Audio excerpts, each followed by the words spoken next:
we don't know when it's going to end, and I need to pay my bills, and we need this to hurry up and, be over with. But the two sides aren't budging, with Republicans saying they will not negotiate health care until Democrats reopen the government. There is growing scrutiny of the president's remodeling plans at the White House. Our Jennifer Jacobs has the latest. The East Wing, as we knew it, is gone. This demolition project was much more dramatic than we first understood. That has historic preservationists very concerned.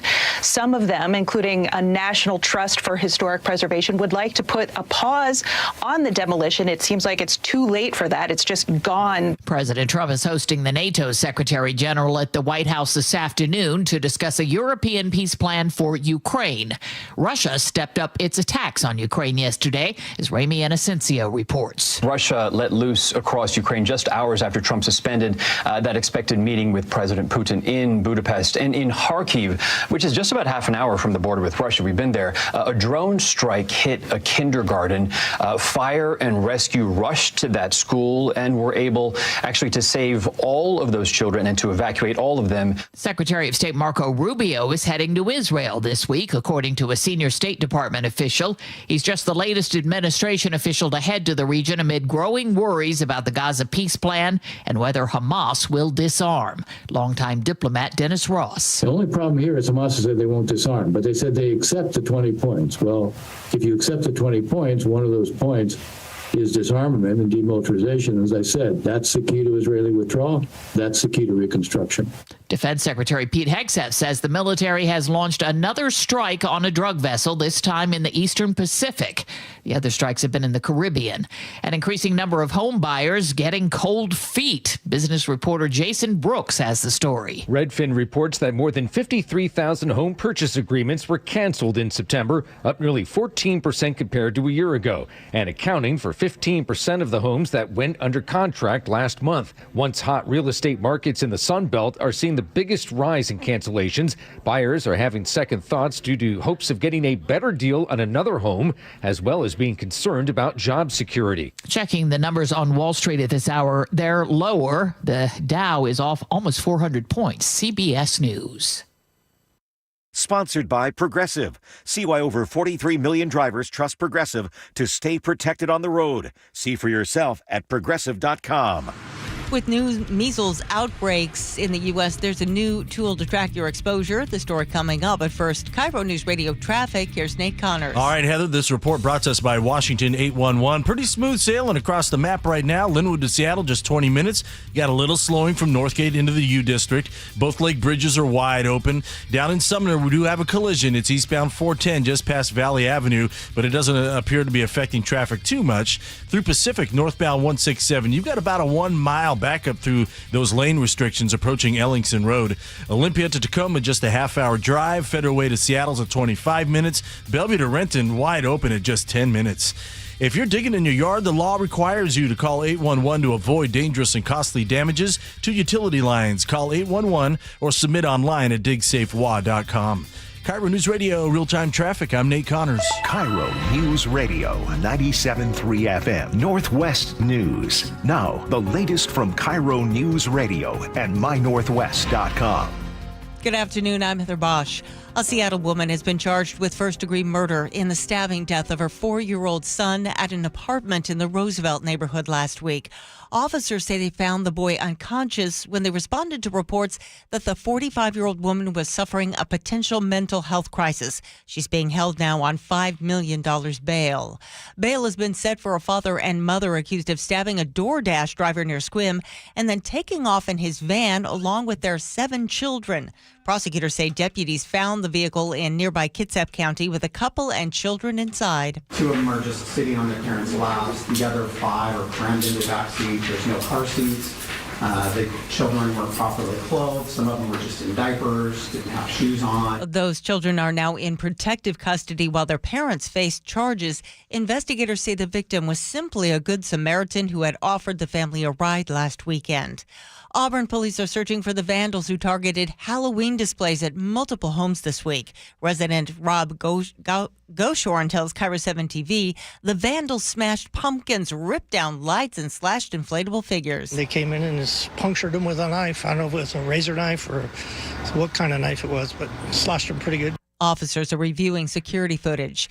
A 25-year-old man is suing the Seattle School District over an incident that happened when he was 13 years old. He says a math teacher punched him in the face and changed his life. The man's lawyers tell the Seattle Times he's seeking $124 million in damages. The Seattle School Board is set to interview the final 2 candidates for superintendent. The latest from KIRO 7 TV's Gary Horker. According to the Seattle Times, the state's largest district has narrowed their search down to those 2 candidates who are not yet publicly named. Hypothetically, the candidate could take office as soon as November the 1st. Fred Podesta currently serves as the interim school superintendent. The state health department has launched a new tool to help you monitor whether you've been exposed to measles. The online tracker in real time shows public places where infected individuals may have spread the virus. That includes the latest confirmed cases at SeaTac Airport on Monday. So far this year, the state's confirmed 11 measles cases overall. This weather update brought to you by State Roofing and Exteriors. An increasing chance of showers today with highs around 60. It's 50 in downtown Seattle. I'm Heather Bosch. Your best source for local news, serving Western Washington and the world with the KIRO News Radio App. Always streaming live on your smart speakers. You're listening to KIRO News Radio, Northwest News. And now, it's time for the Jake and Spike Show on KIRO News Radio with your hosts, Jake Skorheim and Spike O'Neill. Welcome to the show. Happy Wednesday, October 22nd. These days are just flying by. Jake Skorheim here, sitting alongside Spike O'Neill. Welcome to the show, Spike. Thank you, my friend.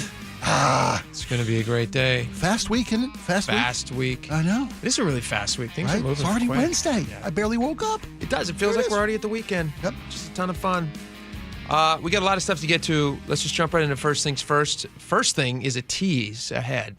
I'm going to try and tease you, entice you to stick around because at 12:30-ish, we're going to talk to a guy who is doing something that I've never heard of before. He's going to run a marathon in, I believe, one of the world's deepest mines. It's certainly the world's deepest marathon. I think, they're setting a world record, right? They're going to set a world record. I think Guinness World Record is going to be there. It is not in this country. It's going to be in Sweden, but he lives here in town, and he jumps on a plane in a couple hours. And so we're like, can you come by the studio and talk with us first? Tell us why? Tell us, why are you doing this?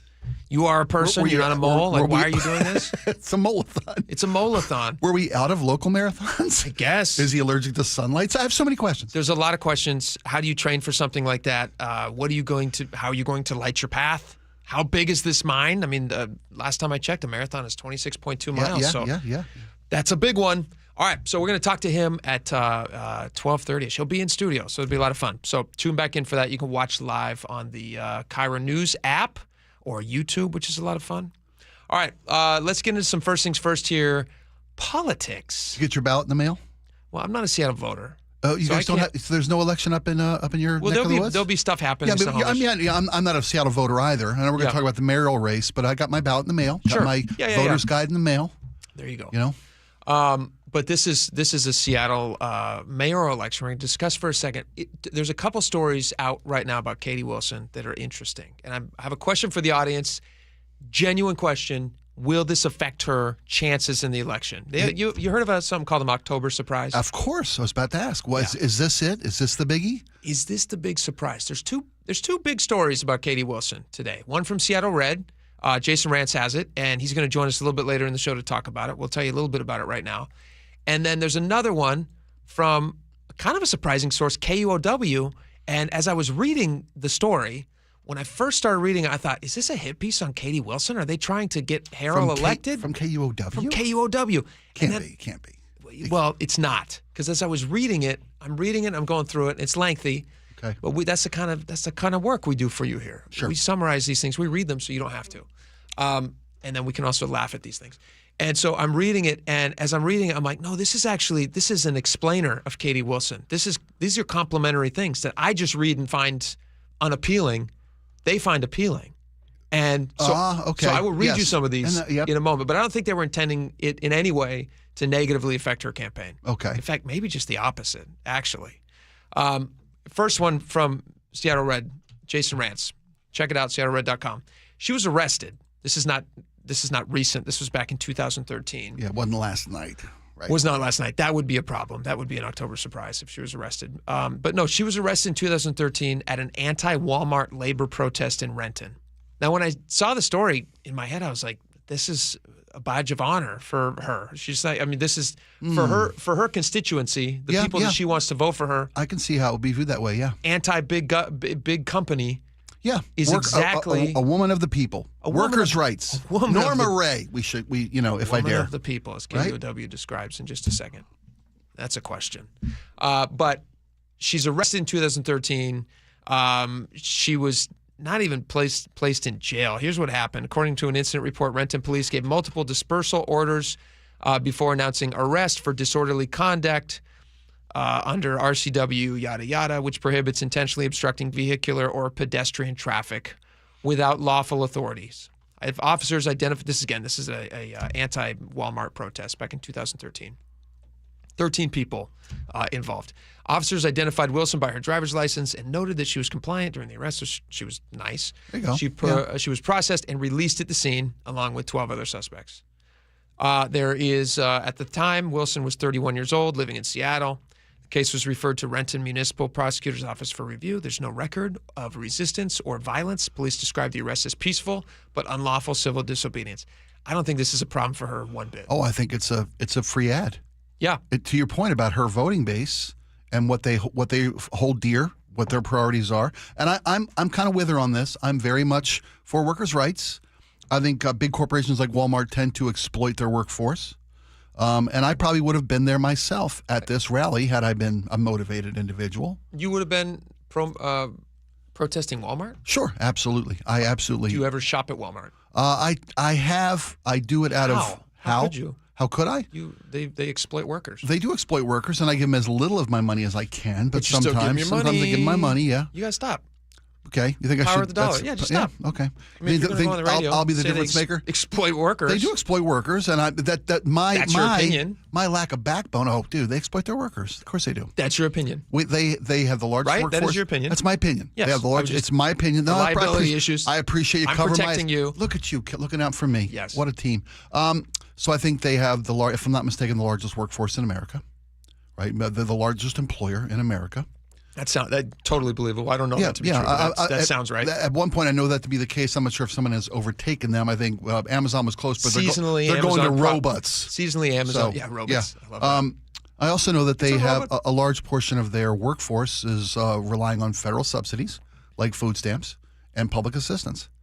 And numerous stories of them capping their workers' hours so they can't become full-time workers and get benefits, and all the different things that have been publicly complained about with Walmart, with the Walton family. Can I ask you a quick question about that? Sure. And I know that we're talking about Katie Wilson. Yeah. I don't mean to sidetrack. No, it's okay. It's interesting. Do you think that that's Walmart's fault that they're capping hours? Sure.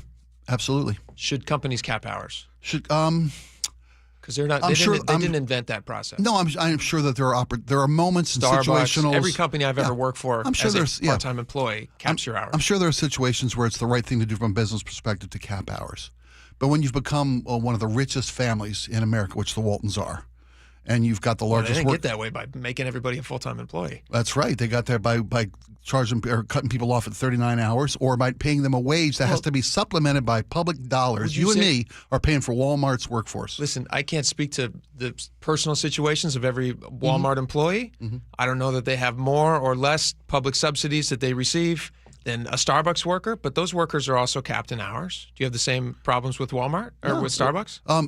No, I don't, because they're not the richest family in America. It's quite rich. They're quite rich, but again, I don't want to compare apples to lattes here. I'm talking about Starbucks. I'm talking about Walmart, and it's my opinion that they could pay more, being the richest family in America. And they still would be insanely wealthy. It's a fair opinion. Yeah, I disagree, but it's a fair opinion. My point being, Katie Wilson sat in a road, which I don't know that I would do that.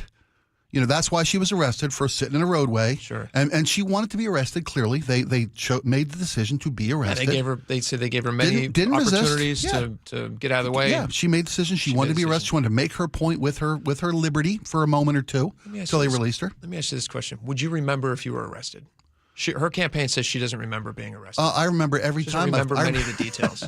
I've been arrested more than once, and I remember every single time. See, I tend to agree with you. I've been arrested once. Yeah. And it was for a ridiculous thing. You never forget being arrested. Never forget that. I've been arrested 3 times. Those are core moments in life. Yes, they are. Hopefully. When you get arrested. Hopefully. So I don't know that, out of all of this article, I don't know that this part. She doesn't remember it? Her spokesperson says that she doesn't remember many of the details. What an exciting life. Your life is so exciting you don't remember being arrested. It doesn't qualify. Being arrested doesn't qualify as the most memorable moments of your life. Spokesperson spoke to Jason Rance's show and said the arrest itself was so insignificant that she barely remembers it, but the principle of solidarity and collective action, yada, yada, yada. Yada, yada, yada.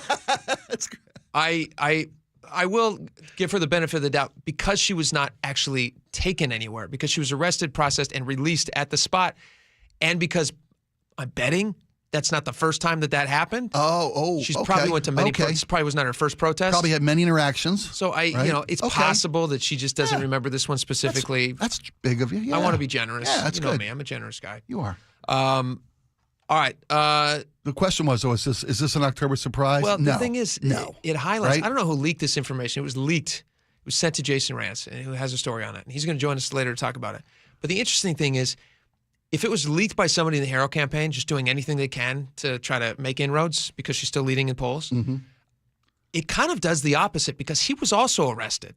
Harrow was also arrested years ago. Do you remember that? I sure do. 1996? Yep, sure do. Under very confusing circumstances that still don't seem totally clear. He was outside of a casino. He claims he was being targeted because of racial bias and all these different things. Yeah. Wasn't there a weapon involved? There's a weapon involved. Not use, but in possession of, right? He brandished a handgun. Right, okay. In the incident. And so he said for his fear of his safety, right? To be transparent, if I remember correctly. Yeah, that's what he said. He said, because of the situation and other instances of my youth of being unfairly targeted by bias, this is one reason I have been strongly advocate for police accountability. He said, talking about the racial motivations behind it. I mean, if I'm comparing apples to apples, then the Katie Wilson arrest is much less suspicious to me. His arrest seems suspicious to me. There's a lot of questions about the circumstances regarding his arrest. Yeah, absolutely. The rationale for the explanation as to what happened. Yes. I have questions. Yeah. As far as he who was an leaked this, attorney at the time. In Omaha, he's a full-grown man. He's not like a young. He's not a Ute. Right. As Joe Pesci would say. Two youths. Yeah. He's not a youth. So of those 2 arrests, I probably would give points to Katie Wilson more than I would Harrow. So if I was if it was the Harrow campaign who put this out there that she got arrested, I just wouldn't have mentioned it, right? Because I don't think it's doing him any favors. I think it's more likely her campaign leaked it. To be completely honest with you, smart, right? I mean, this is scores her points with her scores political her points people. with her base, yeah, right? You're right. It's not a deal breaker. And then people start on the fence, comparing, right? And now we're talking about Harrow's arrest again. This is some politically savvy work here. It's about the only thing savvy about that campaign. About this whole campaign I'm just kidding. on both fronts? I'm just kidding, Katie. All right. What's the other story? KOW has this article. I mean, I'd love your opinion on this. 888-973-5476. When I read this article, here's the start of the article. And when I first started reading it, I thought, oh, man, are they not being nice to Katie Wilson? It was surprised to me. It's KOW. That's an NPR, right? They're an NPR affiliate? Yeah, they are. Yeah, they are. Public radio. Here's how it starts out. There's nothing flashy about Katie Wilson. Side note, that's an understatement. That's good journalism. Yeah, that's state the most obvious thing right up front. There's nothing flashy about Katie Wilson. All right, back into the article. Wilson, 43, the populist candidate for Seattle mayor, wears basic button-ups from Goodwill and her hair pulled back in a low bun. She comes off as reserved, happiest when she's discussing policy. I'm very focused on results, Wilson said, sitting cross-legged on a sunny afternoon a few weeks before the November general election. I'm a very pragmatic person, and I believe in working together even if you don't agree on everything. Wilson stands in stark contrast to incumbent Mayor Bruce Harrell, 67, a charming showman in a crisp suit who has his personal story on speed dial. Side note. I'm sorry, who? Is that? What? Yeah. A charming showman in a crisp suit? Has anybody ever described Bruce Harrell as that? Ever? In the history of the world? A charming showman? I bet if you put 1,000 voters into a room and said, describe Bruce Harrell, I bet you none of them would write a charming showman in a crisp suit. How do you envision Bruce Harrell when you're just imagining him? What do you think? I think I kind of think of him as an everyman, comfortable man in his own skin, doesn't need to put on airs. Clearly comfortable in his comfy-looking clothes. Right. I don't find him makes to be his wardrobe decisions based on the smell of the thing he picked up off the floor, not the crispness of a suit. Yeah, I'm being facetious a little bit, but it makes it sound he's like a comfortable guy. He's not a put on airs kind of guy. I don't think of him as a showman. I don't think he's a very good showman. So if he is a showman, he's not very good at it. He seems more like just he's there, like Bruce Harrell. He's there. That should be his motto. Bruce Harrell, I'm here now. They say the briefer you can keep the message, the more direct. I'm your mayor, which is kind of a look of, I don't know. What do you want? I guess I'm your mayor now. What do you want to do? That's what it feels like. Like there's just like not a whole lot of momentum in him being elected. It's like, I'm your mayor. All right. So here's where we get into the KOW stuff from the Wilson campaign, which is KOW wrote this about her background. Wilson presents herself as a sensible coalition builder who runs a small nonprofit, the Transit Riders Union, and has lived mostly working class life, a renter and a mother. She runs on issues close to her heart. She speaks the language of struggling people. So this right here is where I realized that this is a puff piece, not a hit piece. This is a puff piece. So then they get into the line which completely blows the story wide open for me, and one that I didn't know about, that most people didn't know about, and they kind of downplay throughout the story and as hey, this is just part of her story. But I'm interested, will this affect anybody's point of view with her? Okay. I continue, KOW.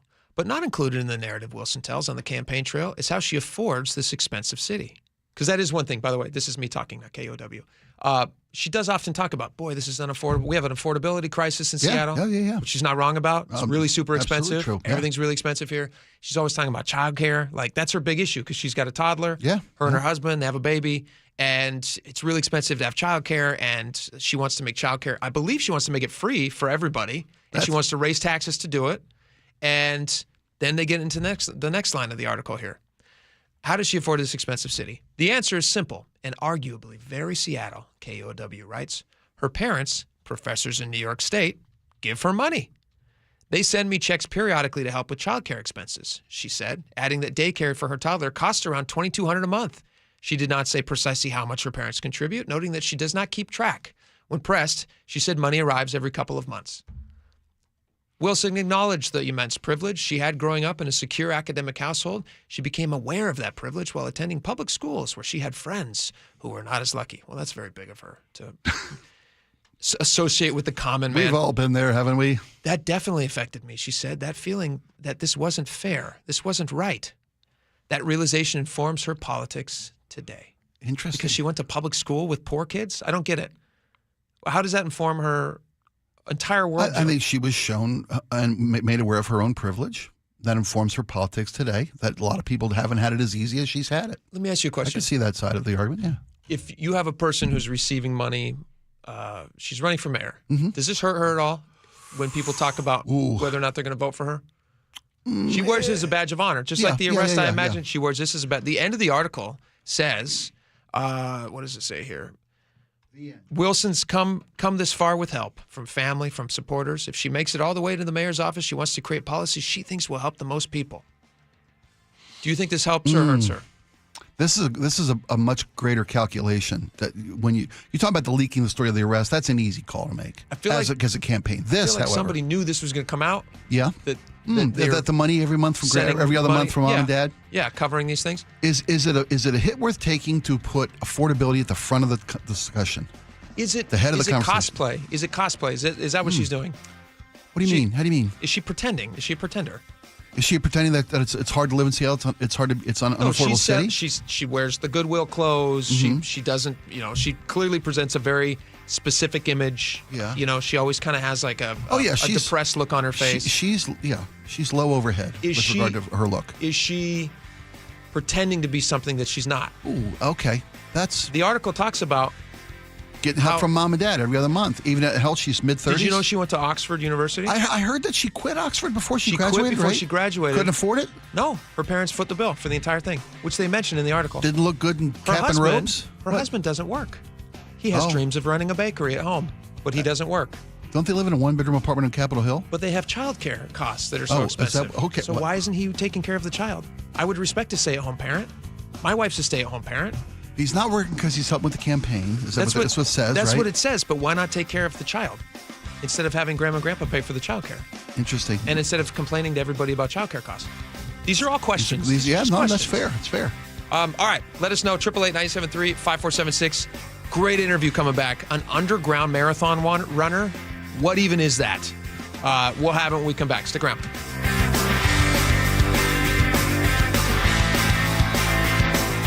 This hour is brought to you by Caesars Sportsbook at Muckleshoot Casino. A KIRO News Radio exclusive. This is Charlie Harder. I've spent the past 6 weeks investigating a story involving a youth pastor, child abuse, a mayor, and a name change, all while civic leaders appear to look the other way. I've read the police report. It is horrible. It is sickening. There's some level of calculation there. You have to make it right. Join Seattle's Morning News tomorrow morning at 6:15 and 8:15. Watch the full story at mynorthwest.com and the KIRO News Radio YouTube page. Fall rains can expose hidden roof problems, and once water gets in, the damage only gets worse. Is your roof ready for the season? Hi, Justin Shirley, CEO of State Roofing and Exteriors. At State Roofing and Exteriors, we repair and replace roofs with a quality you've trusted for decades. And yes, we also provide siding, windows, decks, and gutters to keep your entire home protected. Call 866-ROOF-ROOF or visit stateroofing.com today to schedule a free estimate. State Roofing and Exteriors, held to a higher standard since 1968. You can count on the Seattle Times for trusted local news and information. The Seattle Times is one of the few independent, locally owned news organizations in the country right here in the Pacific Northwest. Take a closer look with the Seattle Times. Dig into investigative journalism that holds those in power accountable. Discover a new perspective. Gain a deeper understanding. Learn something new about where we live. Subscribe today and don't miss a beat at seattletimes.com/subscribe. 1-877 Cars for Kids. KARS Cars for Kids. 1-877 Cars for Kids. Donate your car today. 1-877 Cars for Kids. KARS Cars for Kids. 1-877 Cars for Kids. Donate your car today. Ready to get rid of that old car? Donate it to Cars for Kids. Call 1-877-CARS-FOR-KIDS to reach a friendly live agent. Donation is super easy, and your car can be picked up as soon as tomorrow. Call us now, 877-CARS-FOR-KIDS. That's cars with a K to donate your car today. 1-877 Cars for Kids. KARS Cars for Kids. 1-877 Cars for Kids. Donate your. Did you know you can donate real estate too? Go to carsforkids.org. That's carsforkids.org. Stacey Rost here from Seattle Sports. Ladies and gentlemen, this is for you too. Stubborn fat is really hard to get rid of. And then there's all those gimmicky lasers, fat freezing methods, prescriptions. But imagine a simple solution that takes just one day and provides immediate, noticeable results. Introducing ProSculpt. ProSculpt uses air-assisted technology that's safe and gentle, yet powerful, delivering instant fat-reducing and skin-tightening results. Performed by board-certified plastic surgeons while fully awake, ProSculpt contours your body with minimal downtime. It's designed to target problem areas: waistline, face, neck, arms, thighs. ProSculpt gently removes unwanted fat and tightens loose skin with FDA-cleared plasma technology, all in a simple, guaranteed one-day procedure. ProSculpt is one and done. For your free consultation and $250 off, visit ProSculpt.com for powerful permanent fat removal and skin tightening that works for ladies and you men. It's ProSculpt.com. Comcast Business can help turn your small business into a connected, secure, modern business. It's how restaurants become reliably up and running neighborhood favorites. How healthcare offices become the data-protecting caregivers that we all depend on. And how wealth management firms become cyber-securing guardians of your information. With reliable connectivity, enhanced cybersecurity, and Wi-Fi backup, your business can stay connected and get threat-ready with Comcast Business, powering possibilities.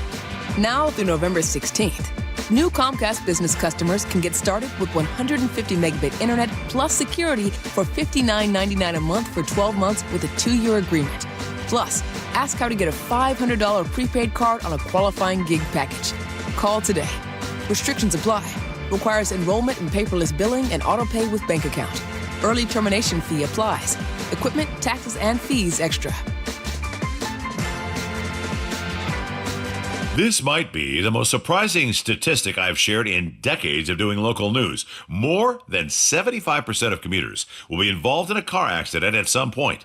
JP Pendergast of Pendergast Law with more. What makes it more surprising? The average person will be involved in 3 to 4 collisions in their lifetime. With accidents unbelievably prevalent, what are some safety tips if it happens to you? Safety first. Secondary collisions are not uncommon while awaiting help. Turn on those hazards and remain in a safe place. If a bystander witnessed the accident, capture their information and encourage them to remain at the scene. Seek medical attention immediately if needed, as delaying can be a costly mistake. Lastly, remember that statements made to police and insurance adjusters can affect your case. Collisions are more common than we'd like to think. If you find yourself in one, follow these helpful tips and then call my friends at Pendergast Law. If you or a loved one's injured in a car accident, call Pendergast Law. We can help. PendergastLaw.com. Too many breakup songs getting you down? Put a little bossa nova in the playlist. Sometimes a different way is the better way. Like the SR 509 Expressway near SeaTac. Get a good-to-go pass to save $2 every time you use it and on other toll roads in Washington. KIRO News Radio, 97.3 FM, Northwest News. Now, the latest from KIRO News Radio and mynorthwest.com. Good afternoon, I'm Heather Bosch. A man suspected in 40 sexual assaults now lives just blocks away from an elementary school in Federal Way. This mother tells KIRO 7 TV she feels uneasy knowing Kevin Coe, the so-called South Hill rapist, lives nearby. I'm absolutely worried for my child. He walks home from school some days, and then I pick up my nieces and nephews, and they also walk home from school some days. A judge released Coe from the Civil Commitment Center on McNeil Island after the state said it had no proof the 78-year-old is still a sexual predator, and Federal Way's mayor says he's confident Coe is no longer a serious safety threat.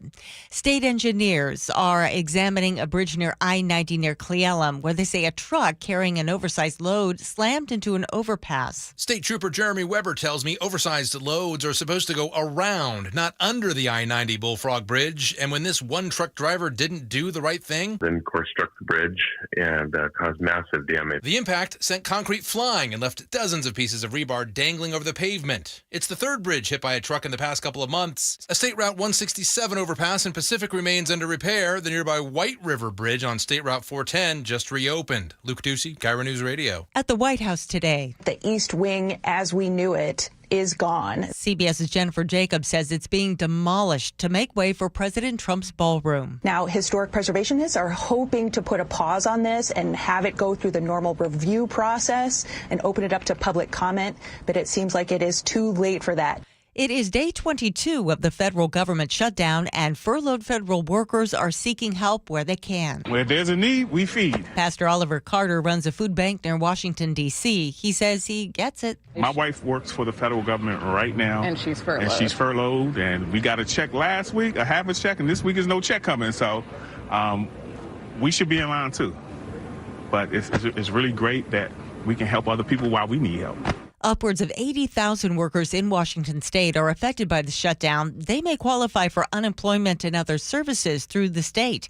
The Employment Security Department is holding a webinar tomorrow, so you can find out more. We've put a link on our website, mynorthwest.com.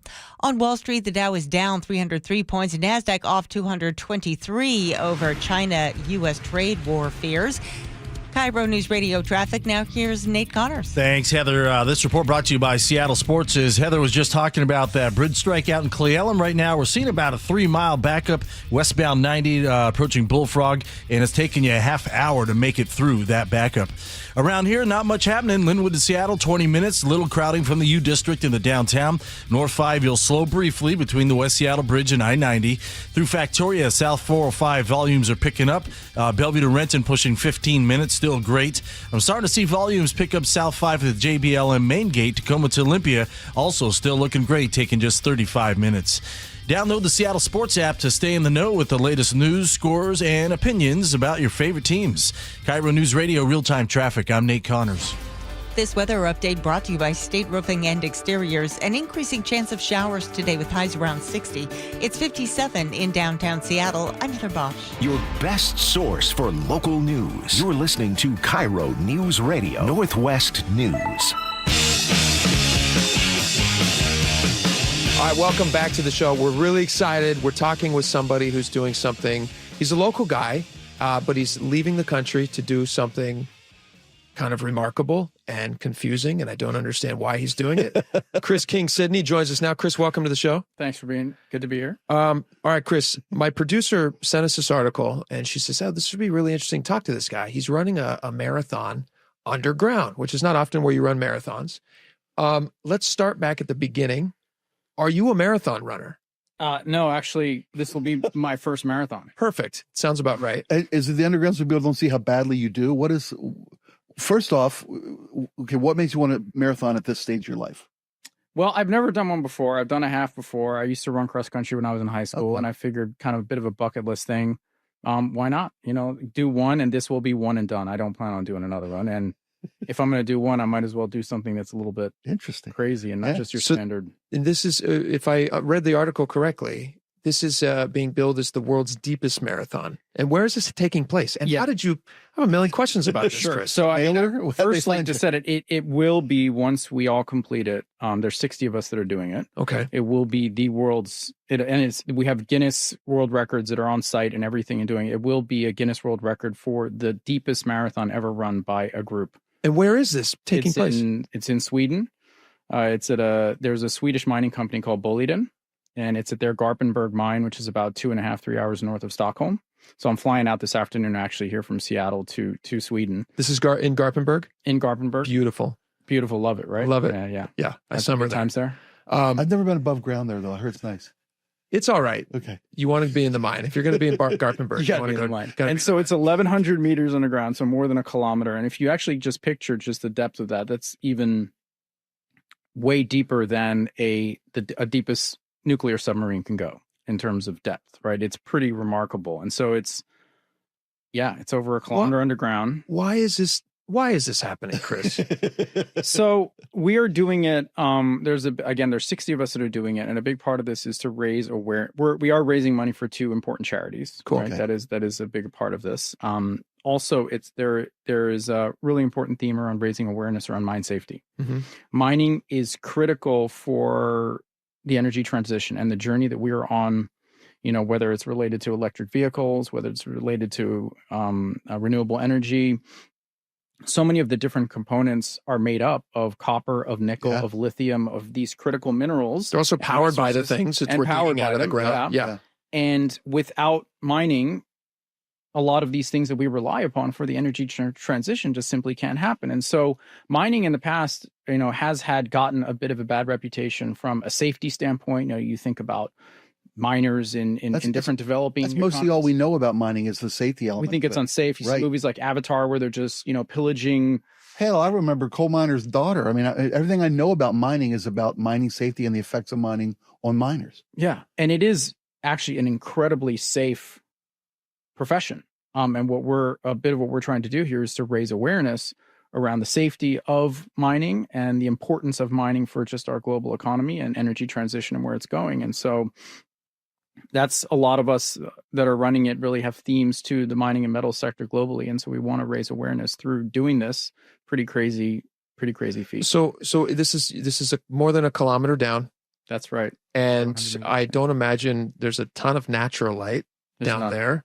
Also, it's pretty hot in mines generally. Yes. So explain to me some of the logistics of running in complete pitch darkness in a really hot mine.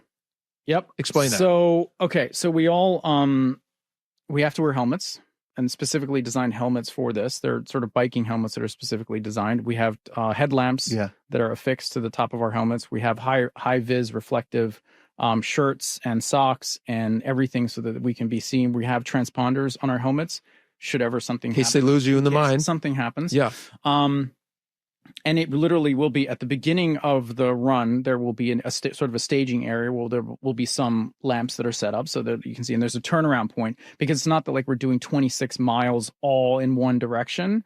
It's about call it a 4-kilometer loop. So 2 kilometers one way, 2 kilometers back. And you just repeated it. And we do that about 11 times ish. And then that goes us to the distance. And so at the turnaround point, there'll be another set of lights, but everything in between is complete darkness. Are you worried about just the effects of being down there in complete darkness? Like I'm thinking, like for people who suffer from fear of heights, you get vertigo or something. Are you afraid of closed spaces? Do you have any of that? I guess we'll find out. Do you know? I mean, honestly, is that something you've considered before? Are you claustrophobic in any way? I'm not super claustrophobic, but I certainly have. Even a little, I would think, would be nervous. I've never been in a situation where I'm running for 4.5 whatever hours in darkness back and forth with, that sort of environmental impact. I don't know. We'll have to like how are you oriented to that? Like there's it's the man in front of you, right? It's the transit back and forth along this route that's going to be your. Well, yeah, but there's also going to be people that are at different paces going. Right. So there's going to be people coming back and forth, lights bobbing in darkness, and in basically a long cave. Other than the sensory, what are the physical dangers of doing this? The heat, as you pointed out. How about fresh air? You're going to be taking out carbon monoxide. Actually, the oxygen levels underneath in the mine, it's more oxygenated than on the surface. Oh, that makes sense because they pump oxygen down. Yeah. Okay. Because people are working, and this is an operating mine. This isn't like that. So they're stopping blasting in operations for us to come. For all of you runners. For all of us runners. They must love that. I can't imagine this is the 23rd annual of this. This is the first time. Oh, I know. I was being facetious. Yeah. And so you guys had this message and this cause, and you had to find a location that suited the messaging. That's right. And we partnered with Boliden, which is one of Sweden's most prominent miners, and they were on board and they felt this is an important message, and so we're doing it. I'm jaw-droppingly impressed with what you're doing. Well, thank you. And the messaging is valid and vital, I think, because you're right. Transition, whatever direction you want the world to see the world go in, we're at a place where you need mining. We need mining. You need safe mining. We need safe mining. We need responsible mining. But it is critical for work. Half my family comes from Butte, Montana. We were talking about this a little bit before, but that's home to one of the world's largest mines. It powered the entire world. Copper? It was copper. That it was the richest hill on the earth at the time. And all the Rockefellers and everybody, because at the time, Costco shirts. You're so unpretentious. And I wear these Costco. I'm just a man of the people. There's a tremendous amount of natural resource potential that still sits in this country, and there are opportunities for it to go after it. What do you say to people who are just anti-mining, completely anti? Because they're out there. I mean, honestly, I think that it's important to listen to all perspectives, right? And they are going to have a perspective, and it's important to understand where they're coming from with that. And I mean, to create dialogue and to raise awareness, right? Try running a mile in this guy's shoes in a mine. Right. And maybe change the conversation a little bit. I think it's actually really cool. I am really interested also. I know we're running short on time here, but have you been doing some training? Like you said, you're not a marathon runner. This is your first marathon, and you're doing it kind of like a mole would do it. So are you training in any weird ways? You running blindfolded? What are you doing? So I've been doing just the standard training, but what I have sprinkled in there a little bit is out in Snoqualmie.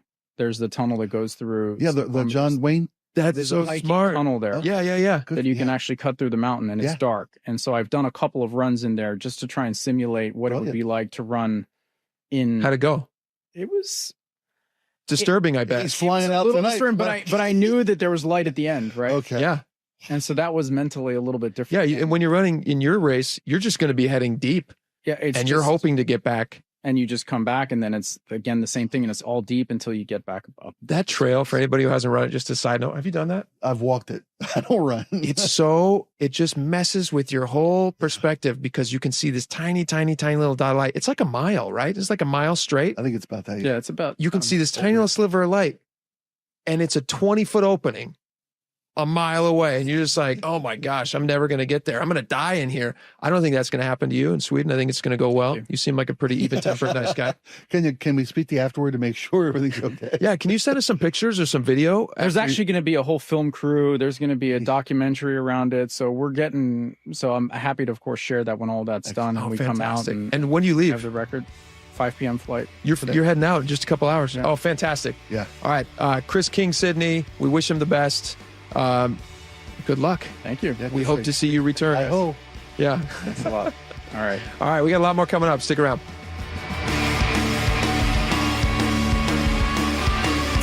Choke Points with Chris Sullivan, presented by Carter Subaru. Wait, what happened to fall? Winter already? Snow expected in the passes this weekend? Is your car ready? Is the state ready to keep the roads open? I'll go over all the things you need to know, like wiper blades, tire pressure, and just how many snowplows the state's ready to roll out. Coming up tomorrow on Seattle's Morning News on KIRO News Radio. Get all of Sully's Choke Points at mynorthwest.com and the KIRO Newsradio app.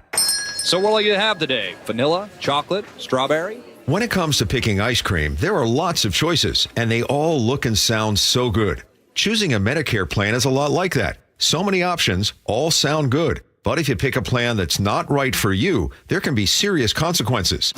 Hi, this is Herb Weisbaum, the Consumer Man. Open enrollment season is underway, and we're all being inundated with advertisements encouraging us to choose this Medicare Advantage plan or that one. Maybe the best choice for you is traditional Medicare. To make an informed decision, you need to do your homework. The Insurance Commissioner's Sheba program has a free Medicare Jumpstart Toolkit to get you started. This is Insurance Commissioner Patty Kuderer. Our Medicare Jumpstart Toolkit has a checklist of 7 easy steps to help you decide which Medicare plan is right for you. Order your free toolkit today at insurance.wa.gov. That's insurance.wa.gov. Or pick up a copy at your local library or senior center. Then go get an ice cream. You're listening to Leaf Filter Radio, and the guru of gutter protection himself, Chris Coonahan, is here to take your most pressing leaf-related questions. Hey, everybody, Chris here. I understand we have Ron on the line. Ron, where are you calling from?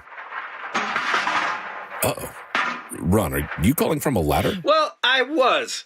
I wanted to ask Chris what I need to do to get my gutters ready to have leaf filter installed. Oh, Ron, you don't have to do anything. A Leaf Filter Trusted Pro will come out and clean out your gutters, realign and seal your gutters, and install Leaf Filter, America's #1 gutter protection system. So I didn't need to get on this ladder? Ron, Leaf Filter Trusted Pros are in your neighborhood and ready to help. Just visit leaffilter.com/deal to schedule your free gutter inspection and get up to 30% off. Thank goodness.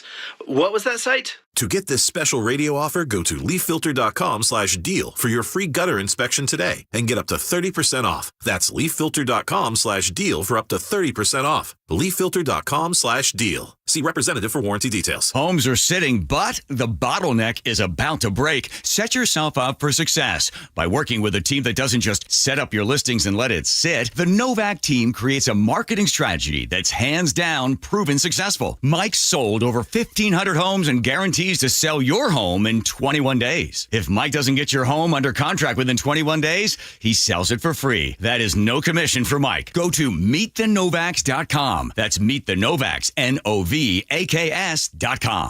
Hey, quick heads up. If your building's over 20,000 square feet, Washington's Clean Buildings Law means you may need to meet new energy standards starting July of 2026. Luckily, Puget Sound Energy has this free program called the Clean Buildings Accelerator that makes it way easier to comply with the Clean Buildings Performance Standard. They walk you through the steps, help track your energy use, even give you plan templates. I signed up. It's simple, and it's saving me money already. Check it out at psc.com/clean buildings. The stock market's on fire. AI stocks are performing at all-time levels. We hope you, like many of our investors, have taken advantage of it. A famous man once said, "Buy low, sell high." There's also $8 trillion of cash sitting on the sidelines. Investors are either scared or they don't know where to go.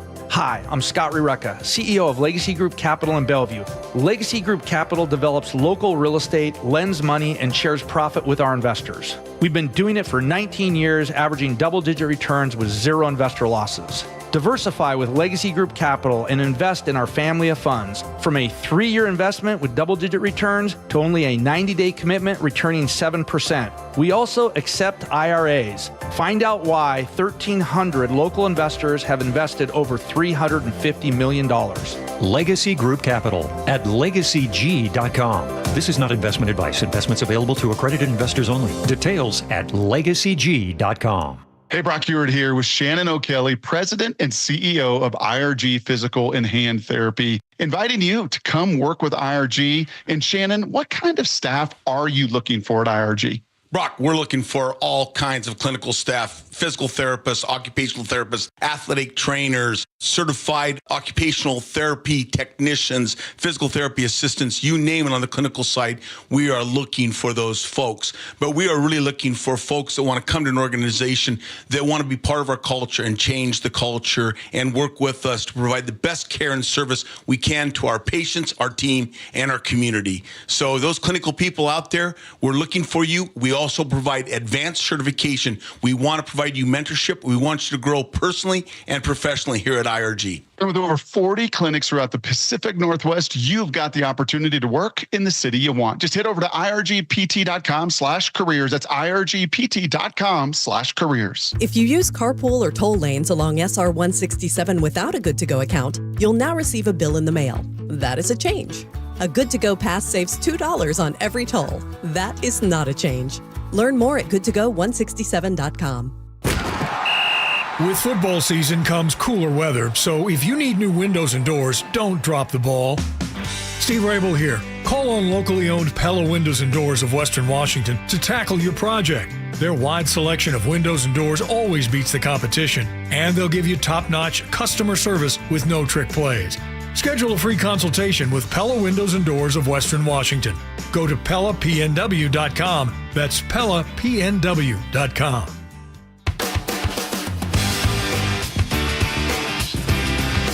Welcome back to the show.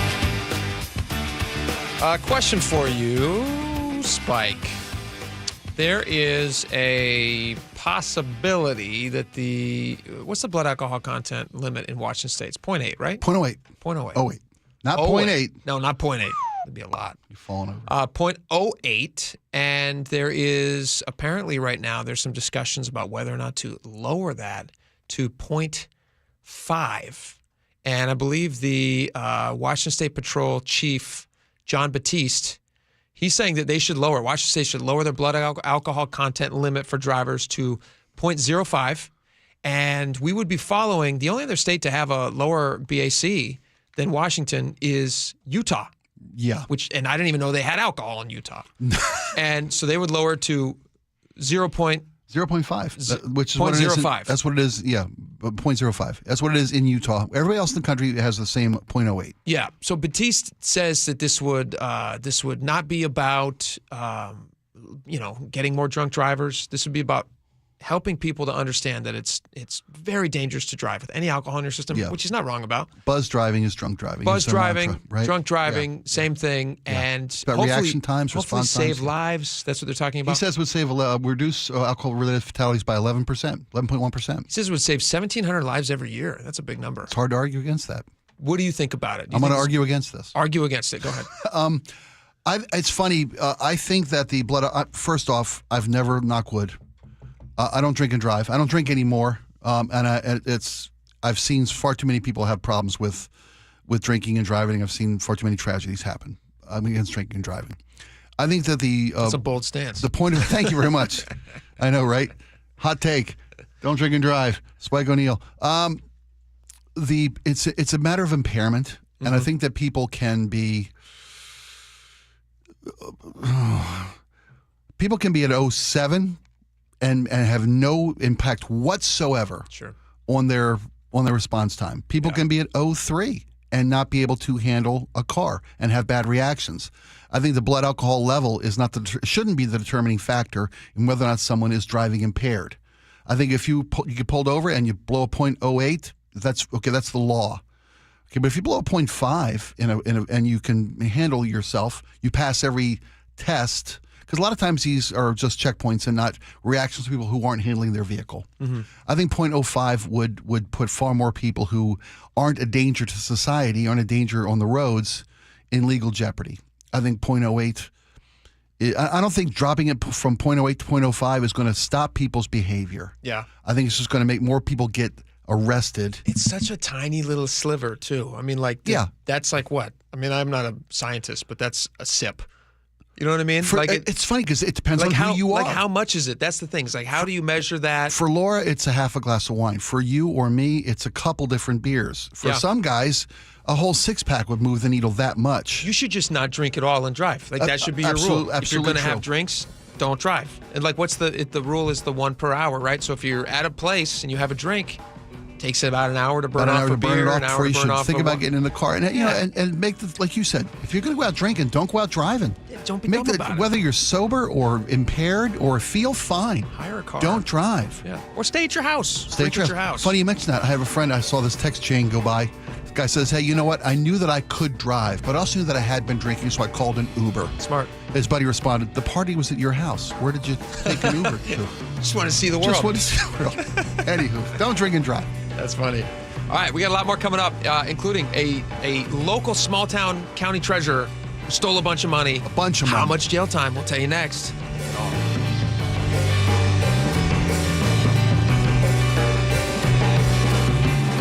Seattle's Morning News. Hi, I'm Charlie Harder. And I'm Amanda Factor. Charlie, you have an exclusive report. Yes, it involves a local mayor's plea for leniency for a sex offender. Well, we hope you've recovered from the Mariners game on Monday. We're going to wrap up the stellar season and look to the future with the Rick Riz Show at 7:15. All the day's top stories and solely with traffic every 10 minutes. Join us tomorrow 5 to 9 on Seattle's Morning News. We're on YouTube, our app, your smart speaker, and 97.3 FM. Did you know that nearly half the homes in Western Washington are not properly insulated or not insulated at all? That may be the reason why your home is way too hot in the summer and way too cold in the winter. It may also be the reason that your energy bills are sky high. Right now, Insulation Northwest is offering a free inspection of your home's insulation. This is a $199 value and it's absolutely free, no obligation. Just call today and Insulation Northwest will arrange a time that works with your schedule. We'll perform a thorough exam of your home's insulation and give you the advice you need to start saving thousands. Everyone who calls today will also receive a free infrared screening of your home using the latest technology. This will help reveal any hidden flaws in your home's protective energy blanket. What do you have to lose? It only takes about an hour and it's absolutely free. Call Insulation Northwest today, the real insulation company. InsulationNorthwest.com. If you love to travel, Capital One has a rewards credit card that's perfect for you. With the Capital One Venture X card, you earn unlimited double miles on everything you buy. Plus, you get premium benefits at a collection of luxury hotels when you book on Capital One Travel. And with Venture X, you get access to over 1,000 airport lounges worldwide. Open up a world of travel possibilities with the Capital One Venture X card. What's in your wallet? Terms apply. Lounge access is subject to change. See CapitalOne.com for details. This is the story of the one. As a custodial supervisor at a high school, he knows that during cold and flu season, germs spread fast. It's why he partners with Grainger to stay fully stocked on the products and supplies he needs, from tissues to disinfectants to floor scrubbers. All so that he can help students, staff, and teachers stay healthy and focused. Call 1-800-GRAINGER, click Grainger.com, or just stop by. Grainger, for the ones who get it done. What was that? That is business phone bliss with the Ooma Cloud Phone System. It handles all our voice, video, and messaging needs. You sound very... Calm. I am. Ooma has everything I need to run my business more efficiently, like virtual receptionist, call routing, and video conferencing. And it starts at just $19.95 per month per user, plus taxes and fees. Ooma. Nice. Find your business calm at ooma.com/radio. You're still glowing, flirting, grooving. You still got it. But your immune system weakens as you age, making it harder to fight flu, pneumococcal pneumonia, RSV, and COVID-19. Vaccines are a key part of any health routine and help strengthen your immune response. Ask your doctor or pharmacist which vaccines you need. Schedule in minutes at vaxassist.com. Sponsored by Pfizer. Did you know September is historically one of the strongest months to sell a home, and there's typically a post-Labor Day boost that runs through October and sometimes even later. So is now the time to sell your home, and how much is it worth? Well, get an estimate of your home's value instantly at sellwithwest.com. If you want local expertise, someone who actually knows what's happening with the housing market in your neighborhood, there's no one more local than Wes Jones. Go to sellwithwest.com, sellwithwest.com, and start by using their free home value calculator to see what your home is worth. It might be worth more than you think. You'll get so much more than just a number from Wes Jones. We're talking about recent sales in your neighborhood, the market temperature in your city, side-by-side comparisons of multiple online estimates. You can even calculate how much equity you have, and even a breakdown of how your home's value has changed over time. Go to sellwithwes.com, type in your address, and bam, you'll have instant access to all of this and more. It's fast, easy, it's local. Sellwithwes.com, a better way to sell your home. Protect your liver and give it the support it deserves with Active Liver from New Nordic. Find Active Liver at CVS, Meijer Grocery, Amazon, or at newnordicusa.com. Your best source for local news. KIRO News Radio. KIRO FM and HD1. Tacoma, Seattle. Northwest News. This is CBS News on the Hour, sponsored by O'Reilly Auto Parts. I'm Cammie McCormick. After calling off his meeting with Russia's president for now, President Trump is hosting NATO's Secretary General at the White House this hour. Mark Rutte is bringing with him a peace plan for Ukraine, as Charlie D'Agata reports. 12-point peace plan calls for an immediate ceasefire based on current battle lines, return of deported children and a prisoner exchange, security guarantees for Ukraine, a war recovery fund, and a clear pathway for Ukraine to join the EU, and also to put more pressure on Russia. This may be a peace plan that the United States would accept and Ukraine would certainly accept because they're driving for an end of hostilities immediately. That is the driving force, but it is not likely to be accepted by the Russians. Treasury Chief Scott Bessent said today more sanctions against Russia are coming. Secretary of State Marco Rubio's heading to Israel this week as part of the administration's diplomatic blitz to keep the Gaza peace plan on track. Judges at the International Court of Justice, meanwhile, are demanding Israel allow more aid into Gaza. Lauren Comato reports. Judges found that as both an occupying power and a UN member, Israel must actively facilitate the unfettered flow of aid into Gaza. The UN General Assembly asked the World Court to weigh in on the issue last year after Israel effectively banned UNRWA, saying it was infiltrated by Hamas. Judge Yuji Iwasawa said Israel hasn't substantiated that claim. Israel is not entitled to withhold its cooperation with the United Nations. Israel's ambassador has called the ICJ decision shameful. Defense Secretary Pete Hegseth says the U.S. military has taken out another alleged drug boat, this time in the Pacific off Colombia. CBS News has obtained a memo signed by Hegseth that requires approval for nearly all Defense Department correspondence with Congress. A new measles outbreak is being reported in the Southwest. Dr. William Schaffner of Vanderbilt. It's a very sad story because we shouldn't have any of these measles cases. Measles is a very, very nasty virus. It's spreading among children who have been withheld from vaccination. One county in Arizona is reporting 80 cases. Day 22 of the government shutdown. Derek James reports on how small businesses in Minnesota are being impacted. A new survey from Goldman Sachs shows 72% of small business owners say keeping the government open is critical to their operations. AWEND is among more than 2,000 small business owners heading to Washington, D.C. next week to meet with lawmakers. Tariffs have come through, and now, the government shutdown is here, and it's just uncertainty. Their message? Small businesses want to grow. Uncertainty doesn't help us. On Wall Street, stocks finish lower. This is CBS News. Think O'Reilly Auto Parts for all your car care needs. Get the parts and service you need fast from the professional parts people at O'Reilly Auto Parts. A Good Samaritan nearly killed after giving a family a ride. This story coming up, but first, KIRO News Radio traffic. Here's Nate Connors. Thanks, Heather. This report brought to us by the Emerald Queen Casino. All of our major routes are looking good this afternoon. We've got a couple stalls and crashes since our last report, but they've all since cleared.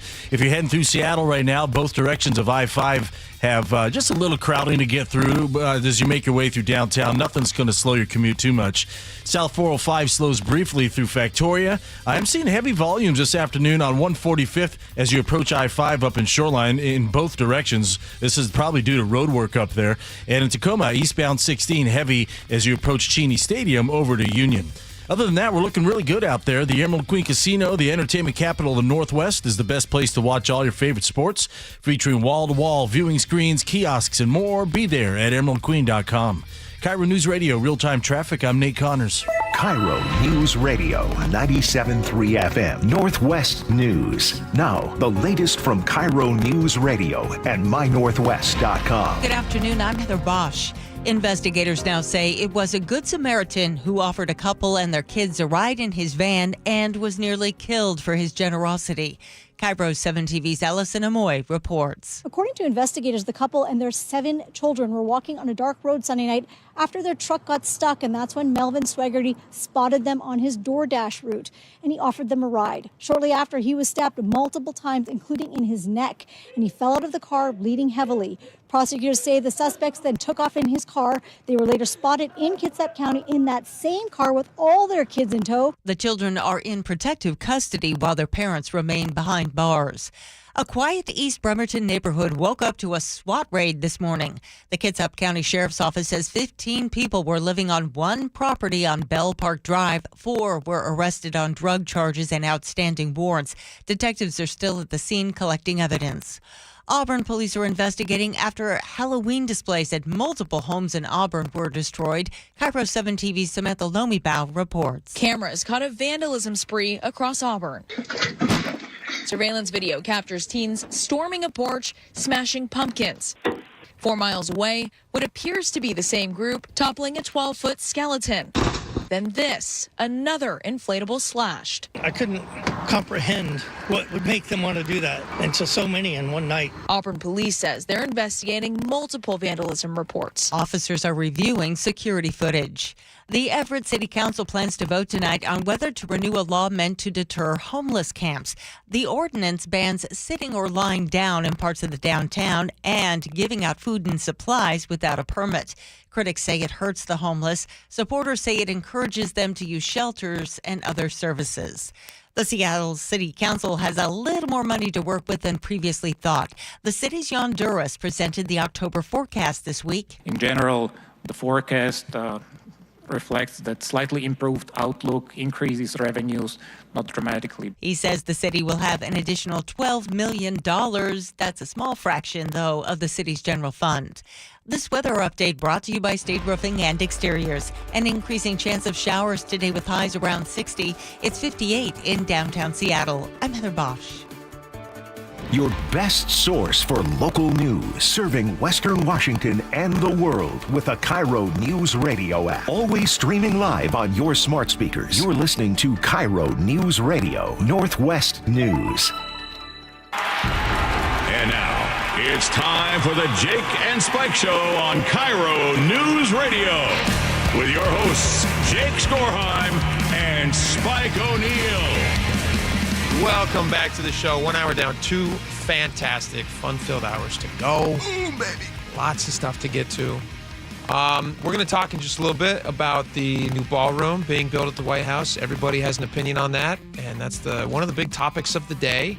Another one of the big topics of the day is Jason Rance is going to come on the show with us, talk a little bit about Katie Wilson. We got a lot of text messages in our opening segment talking about that KUOW article detailing a bunch of stuff you probably didn't know about Katie Wilson that is very interesting. And will it sway voters, or would somebody who would vote for Katie Wilson not even care at all about? Is it good news or bad news for Katie Wilson? These revelations and these 2 different stories that we brought to you. The first one with her being arrested for a political protest doesn't hurt her in the least. The second one, agree. The second one about how she's an every woman who can't afford to live life and she can't afford childcare. And thank goodness mom and dad sent her a few grand every month. Except mom and dad every other month. Help pay for her stuff. Yeah, I don't know that one hurts her.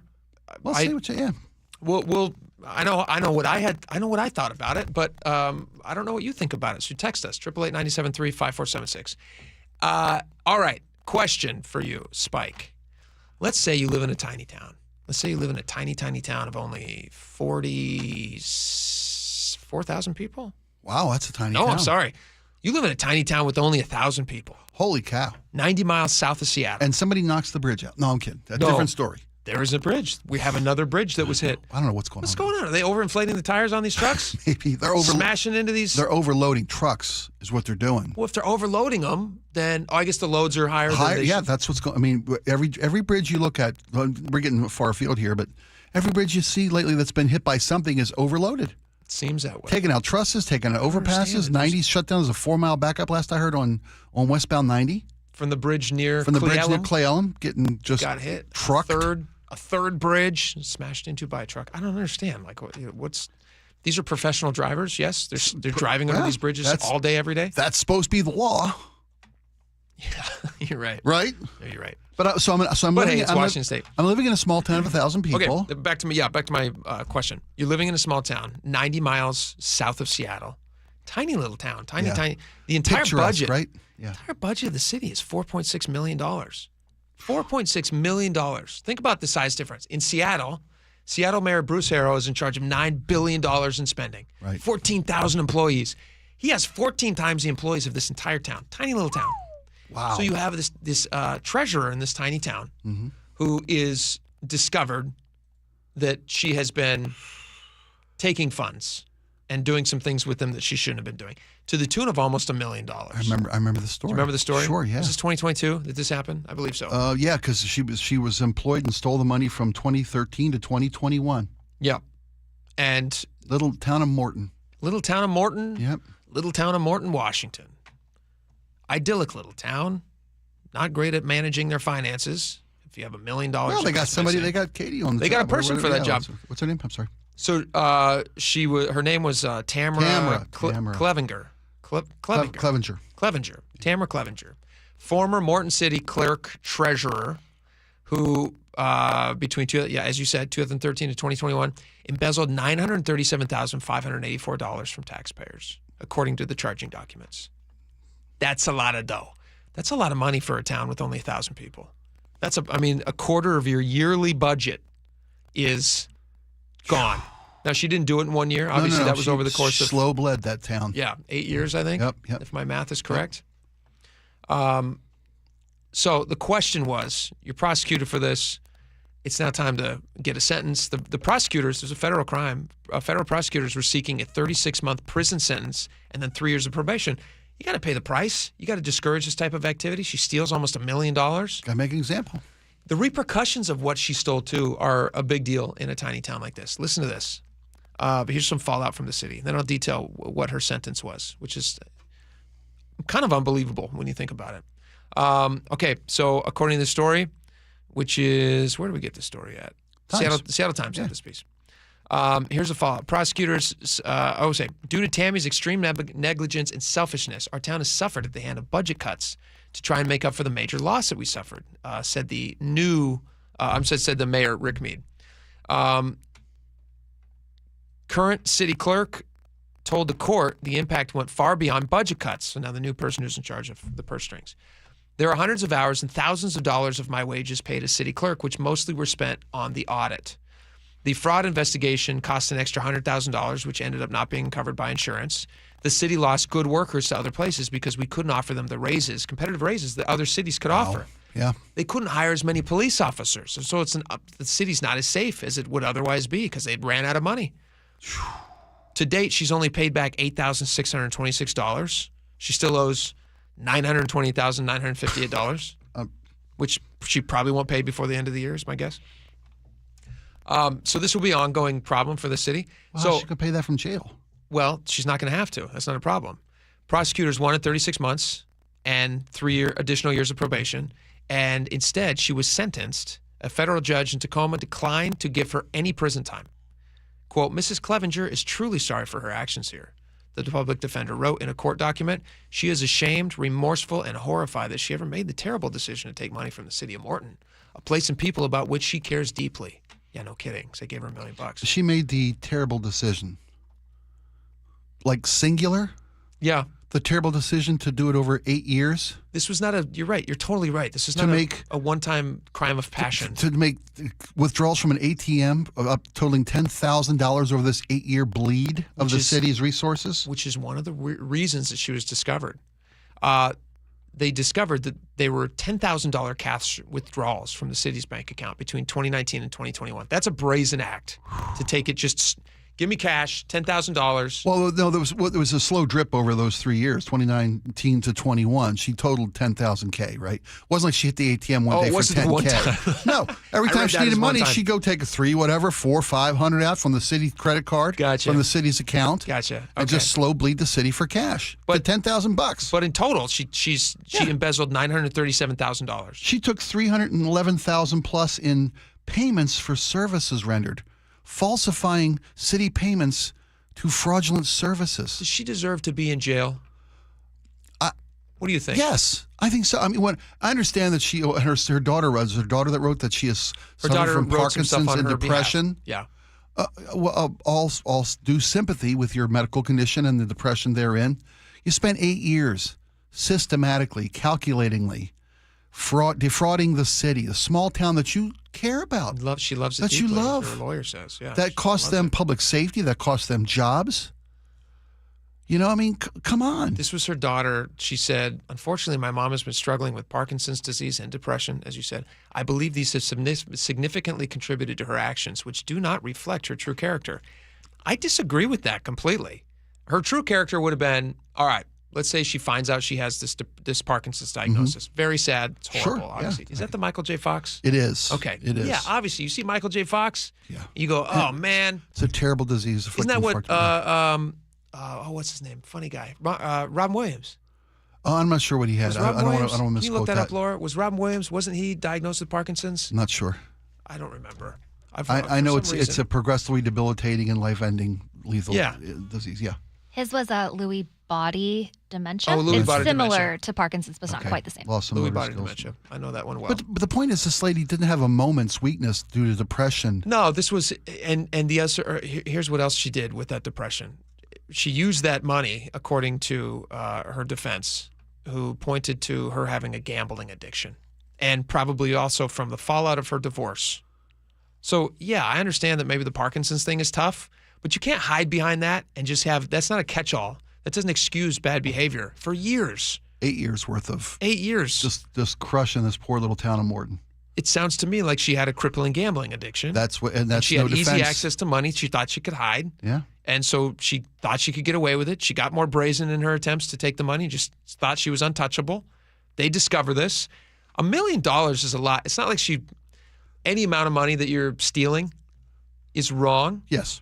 But $1 million's a lot in a tiny town. So several character witnesses, the story quoted in the Times, several character witnesses, including the defendant's daughter, told U.S. District Court Judge Tiffany Cartwright that Clevenger's actions can be attributed in part to her Parkinson's diagnosis. Does it impair your judgment, your morality? When did she get that diagnosis? She did this over the course of 8 years. I don't see a date for the diagnosis of Parkinson's. That would if it was be a good prior question. to her crime spree. How else do you describe this? Absolutely right. An 8-year Federal calculated crime spree. Yeah. With multiple incidents of theft and fraud. Multiple. And no jail time? No jail time. 5 years probation. That's what she's getting. And hopefully Does she have gets to over. stay with 500 feet from an ATM for the next 5 years? Hopefully out of a casino. Also, Also, she'd be like a lot of times they'll ding your wages and make you pay into as part of your whatever wages. she Who's owes. going to hire this woman? Where does she? If she has any money coming to her still, but does she have to sell any assets to repay this money? This is a tiny town. Like Meade is it tiny? Is it Meade? It's not Morton. Meade. Morton. I can't imagine if you're living in Morton and you're stealing to feed your gambling addiction, you have any assets at all. She might have a house. It's a tiny town. You can buy a house. There's 25 grand. Plus, Sorry, Morton. I apologize, Morton. I mean, I don't mean to disparage Morton. You embezzle $937,584. I imagine some of that goes to. You got the nicest house in Morton. If you don't have a house after embezzling $1 million, then you're doing it wrong, and you're already doing it wrong. So it's interesting. I mean, I cannot understand why she wouldn't get any jail time. That doesn't make sense to me. But it's a tiny town. Well, I don't know who those character witnesses are, but I'd like to meet them in case I ever need character witnesses because they must be very, very good. No kidding. At their character witnesses. 100%. Character witnessing. All right, let's shift over real quick to. Did you see this Governor Ferguson post? That he's proud of AG Nick Brown? Yeah. Here's a question for you. All right. This is Governor Bob Ferguson posted this. I'm proud that our Attorney General Nick Brown is co-leading a brief to the Supreme Court opposing Donald Trump's illegal attempt to deploy the National Guard in Chicago. Washington State will always defend the rule of law. Now, I travel a lot. I head out east a lot to Montana. I drive through beautiful parts of Washington. Yeah. I've never been to Chicago, Washington. Where's this at? It's not. It's in Illinois. It's in the state of Illinois. This is not Washington? I think maybe it's next to a lake and there's a river. That may have been confused. That's what confused you. That's the confusion. Right? And the tall buildings, right? We got those. They got those. I can see we can make them stay. They got those. You're right. Yeah. So why is the Attorney General of our state working on an issue in Chicago? He's not. He's working on an issue with multiple other states' attorneys general. Okay. To try to stop what they feel is an unlawful, illegal action by the Trump administration. Basically, the Attorney General of Washington has entered into a legal battle along with other states to stop the Trump administration. Federal troop deployment? It is. It's about states' rights and the federal troops being deployed without the permission of the local governors. So, I mean, Nick Brown, our AG, is in cahoots, if you will, if you don't like the way this is going. He's in league with other attorneys general to try to. I assume also in Oregon. I assume also in Chicago. I'm not sure how many states. I'm sure the attorney generals of Oregon, California, Illinois, but even and other prominently, large blue cities, blue states, where these, for the most part, these troop deployments for under the auspice of crime reduction, civil unrest, and federal civil unrest, the Ninth Circuit federal safety, Court of federal Appeals property protection. Yeah, just voted. A 3-judge panel just voted that a lower court's ruling to stop. Remember Trump wanted to send him in. A lower court said you have to pause that. Right. We investigate and just find out if this is legal. So the Ninth Circuit Court, which is above that lower court, 3-judge panel said it is legal. You can send in troops for civil unrest. So is this related to that? It is what they're related to that, but it's part of that overarching Trump policy to federalize National Guard troops for what he deems public safety and federal asset protection. It's part of that. But the Ninth Circuit Court just said you can do that. Well, right? Ninth Circuit, they kicked it upstairs. They said you can continue to do this policy until it's reviewed by a higher court. So they said you can do it. They have temporarily. The lower court said you can't do it. The lower court put a block on it. Ninth Circuit said proceed for this while it is litigated further. And we agree that if you have civil unrest and you have unsafe conditions for federal employees, like ICE employees and things, like we talked about this in Portland. Yeah. If you have people who are endangering their lives, then you shouldn't be. Federal protection of federal troops and federal assets, I think, is on the table. That's absolutely fine. He deployed 200 to Portland. That was the amount, and they said that seems to be like a pretty reasonable response given the size of the protests. Right, but this is about crime prevention in Chicago specifically. But again, in Chicago, they're also talking about you have ICE agents who are enacting immigration policy, and the federal troops to protect those ICE agents. Yes, to protect those ICE agents. Yeah, that would kind of fall into the same thing, I would think, right? I would think so. Yes, because you're protecting federal. But then again, you're not going in, and it's different than D.C. Remember, D.C. was Keeping the streets safe, right. and D.C.'s not a state. It's a different thing. D.C.'s under the purview of the federal government. And now they've gone into Memphis. Memphis has shown I believe the results. governor of Tennessee invited them. Which makes it a different situation. But therein lies the crux of this case from Attorney General Nick Brown and other attorneys general, because the state governments have jurisdiction over their own territories. But that's why this is a constitutional. But he's not sending them in to clean up the streets. Like a lot of people would say, hey, you know what? It'd be great if you were here cleaning up streets just like you were in D.C., but that's not what they're doing. They're going in to support federal law enforcement officers, it depends on what day and who you're listening to. Because I've seen. Listen to me right now. I'm saying, is that not what they're not doing? Well, DHS, the Homeland Security, right? DHS, yeah. Mm-hmm. Kristi Noem said they're going to fight crime. President Trump has said they're going there to clean up streets and fight crime. Well, I understand. You're right. When they're protecting federal assets and employees, sure. Then I think they have a legal leg to stand on. Sure. When they say, as they have publicly, not just those two, but many times, we're there because it's a war zone. It's a blah blah blah. We're cleaning up the streets. We're fighting crime. That is where you're on legal shaky ground, and that's why this case is being moved forward by these attorneys general. Interesting. Yeah. Okay. All right. Well, it's nuanced. Here's the thing, though. Is Washington already in such a great situation financially? Like, we have a huge budget deficit. Should we be using our Attorney General's time to deal with something that's happening in Chicago that's not happening in Washington? There's no federal troops in Washington. Shouldn't like his purview be, hey, let's make sure that we have the safest state everybody's following the laws here. Let's prosecute the people who are doing bad things here. That's a valid argument to make. Yeah, that's a valid argument to make. Let's get things working well here before we spend our time and resources focused nationally. Because my feeling is, this feels to me like this is a Ferguson thing. Now, this is just my personal opinion. It feels to me like Ferguson is trying to do whatever he can to make it about Trump, because he's got a lot of problems here financially in Washington State. They got a lot of problems in Washington State. Budgetarily, you mean? Budgetarily. Yeah. Huge problems. Yeah. There's a lot of taxes that are affecting us every day in Washington State. Yeah. The quality of life, not great for people in Washington State. It's getting worse. More of your money is going away. We just talked to a business last week talking about leaving the state because they're being taxed. Because their performance tax? Nonprofits being taxed. Yeah. We have a story that we didn't even get to right now. Washington State residents pay 40% more per gallon of gas than the rest of the country. Those are all things that are avoidable, that this governor in our state and our local politicians own. They own that. Mm-hmm. That's their fault.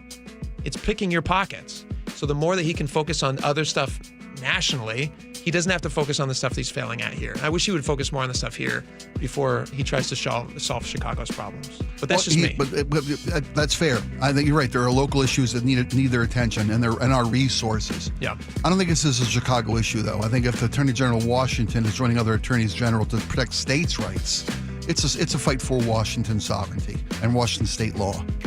Which they have. Yeah.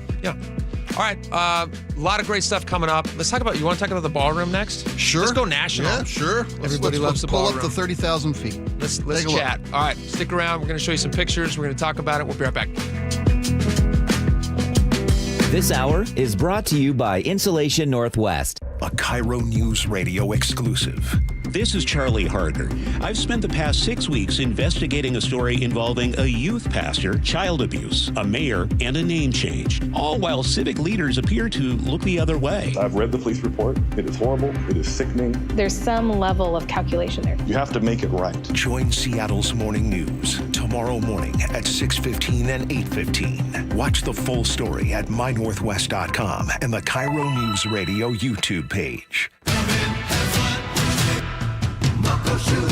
Start having fun.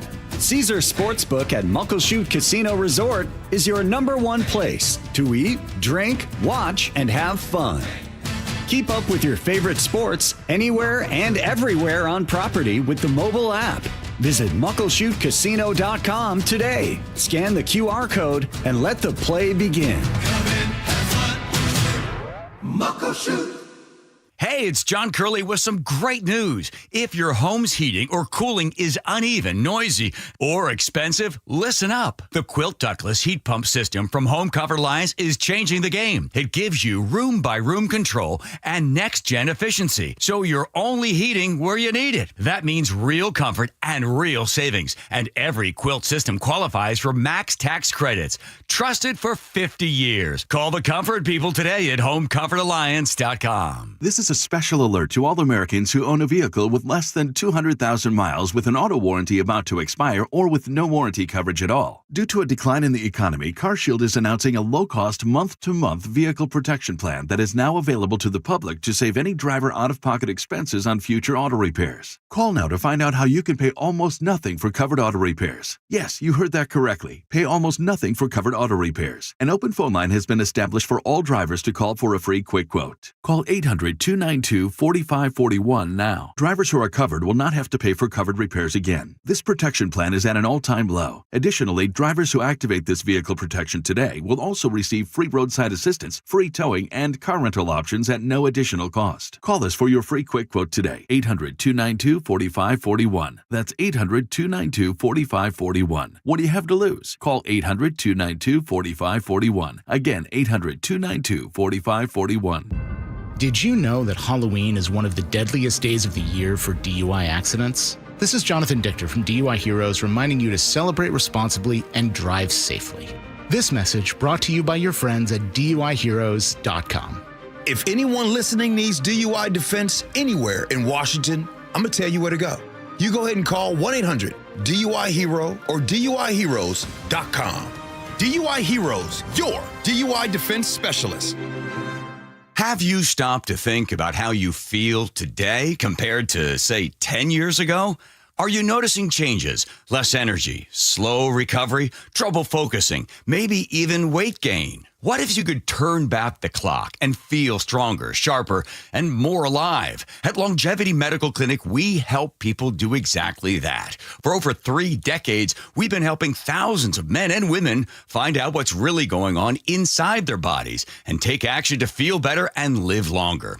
With advanced diagnostics and personalized hormone and supplement plans, we uncover what's been holding you back and show you how to optimize your health. Our patients often say, "Now I finally understand what's happening and what to do about it." Take the first step today. Call 866-86-YOUNG or visit lmclinic.com to schedule your free consultation. Longevity Medical Clinic. Feel better. Live longer. Let's do it together. Are your investment dollars working as hard as they should be? You've spent years building your future. Don't let outdated advice put it at risk. Hi, I'm Jeff Jr., founder of Trajan Wealth. We're a veteran-owned firm proud to bring a new standard of financial care to the Seattle area. Our nationally recognized advisors are fiduciaries, ethically bound to put your interests first. That's the highest standard of care in the industry. As a privately held company, we answer to you, our valued clients, not shareholders. For households with $500,000 or more, let us build you a customized plan. From Bellevue to Tacoma, get advice you can count on. It's time to take a fresh look at your financial plan.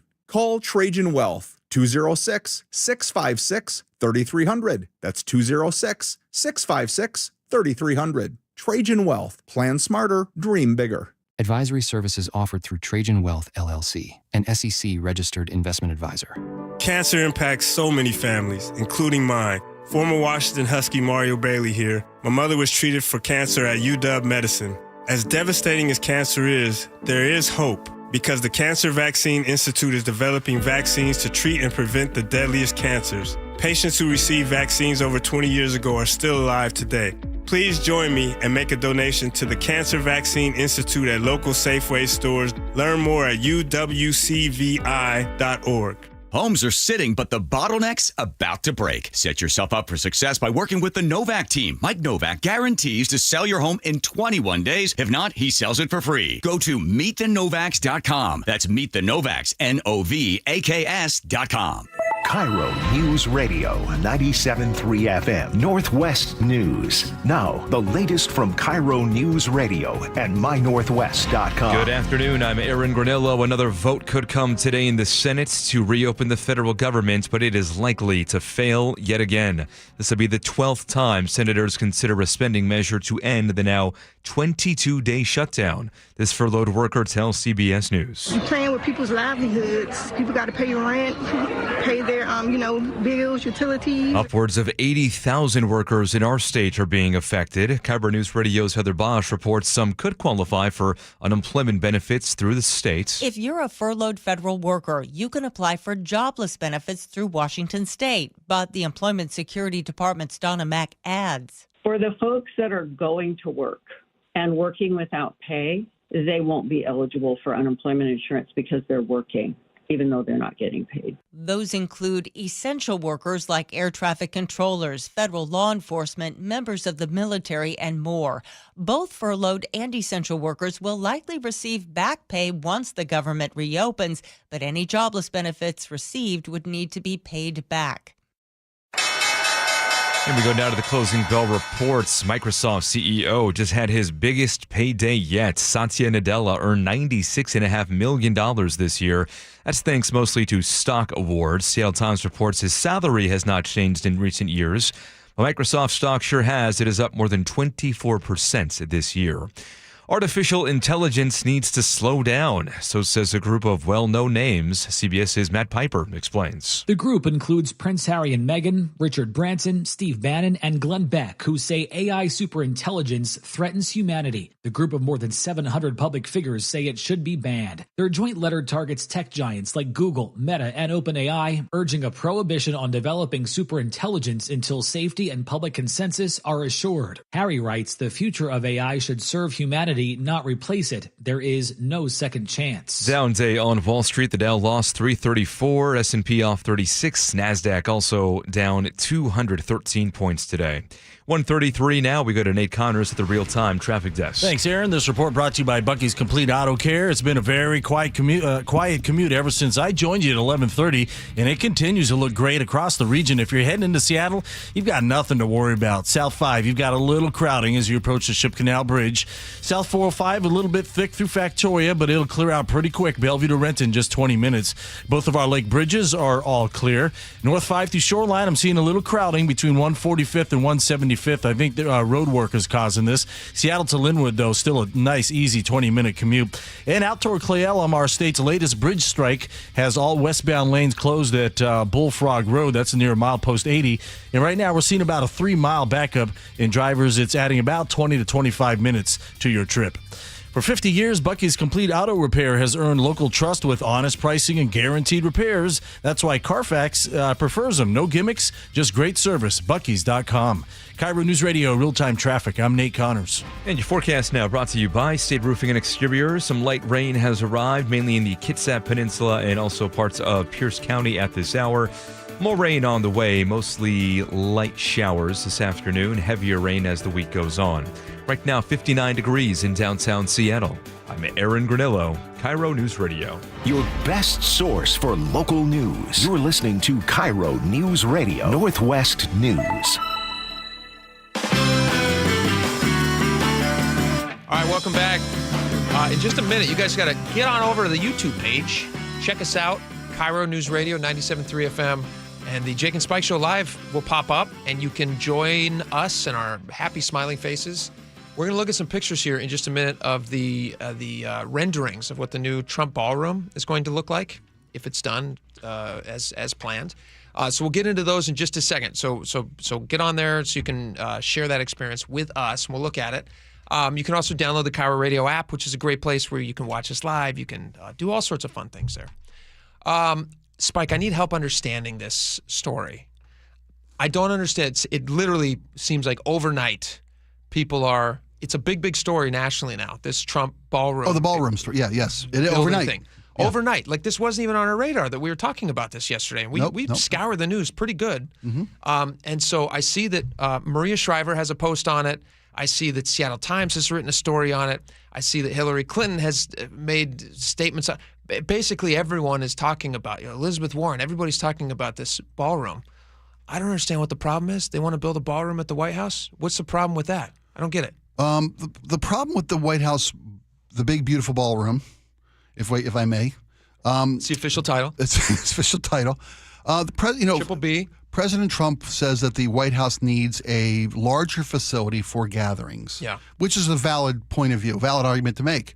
A lot of times, which the East Wing, which is where this proposed ballroom is going to be located, proposed, can't hold the I hope that's where, because they already tore the big building down. Well, and that's the rub. Herein lies the rub, because... But finish your point real fast. They need the space, right? Well, they currently have about a space for 200 people. It's a conversation worth having. Yes, the East Room doesn't hold the kind of gathering President Trump would like to be able to hold at the White House. And they set oftentimes up a tent. Temporary facilities. Yeah. What is this, a wedding venue? Right, exactly. Come on, who are we? Yeah. Come on. But continue. Go ahead. Sorry. So President Trump, when he first, I think, proposed this last summer, if I'm not mistaken, first time I heard about it, or might have been sooner. It was 2016, during his first term. Oh, the first time he publicly thought out loud about a big, beautiful ballroom. Like, hey, this is something we need. Okay, every president will love it. So he's been talking about it for a while. But the first time he officially said, this is what we're doing, this is what we're going to do, was in June of this year. And they're talking about, a cost of $200 million now, which is, I think, $250. Mm-hmm. And President Trump says it's going to be funded by Patriots. Private donors, yep. Right? Here's the problem is, and the reason it's overnight, it's a story, is because overnight a demo company showed up and ripped down the East Wing of the White House, which is not how things are done by regulation, by law. Believe me, I've done last couple of days, I've done a lot of reading into this. On the East Wing rebuild? On renovations to the White House, and because you'll hear the counters to the outrage, or the concern, or the outrage, because it's outraged by a lot of people. President Truman totally renovated the entirety of the White House from the inside out back in the 40s. They added the Truman balcony in the 50s. Sure. They took Obama added a basketball court. Well, you put up a hoop that made the news. This guy's taken down the East Wing, completely gutting the East Wing. And the problem is President Trump said initially when he, I think it was back in June or maybe even less than a month ago, it will be next to. We won't touch the East Wing. It will not interfere with the East Wing. It'll be right adjacent to the East Wing. And whether or not he's, says this and does that is neither here nor there. But there are numerous procedures that every other renovation to the White House has followed.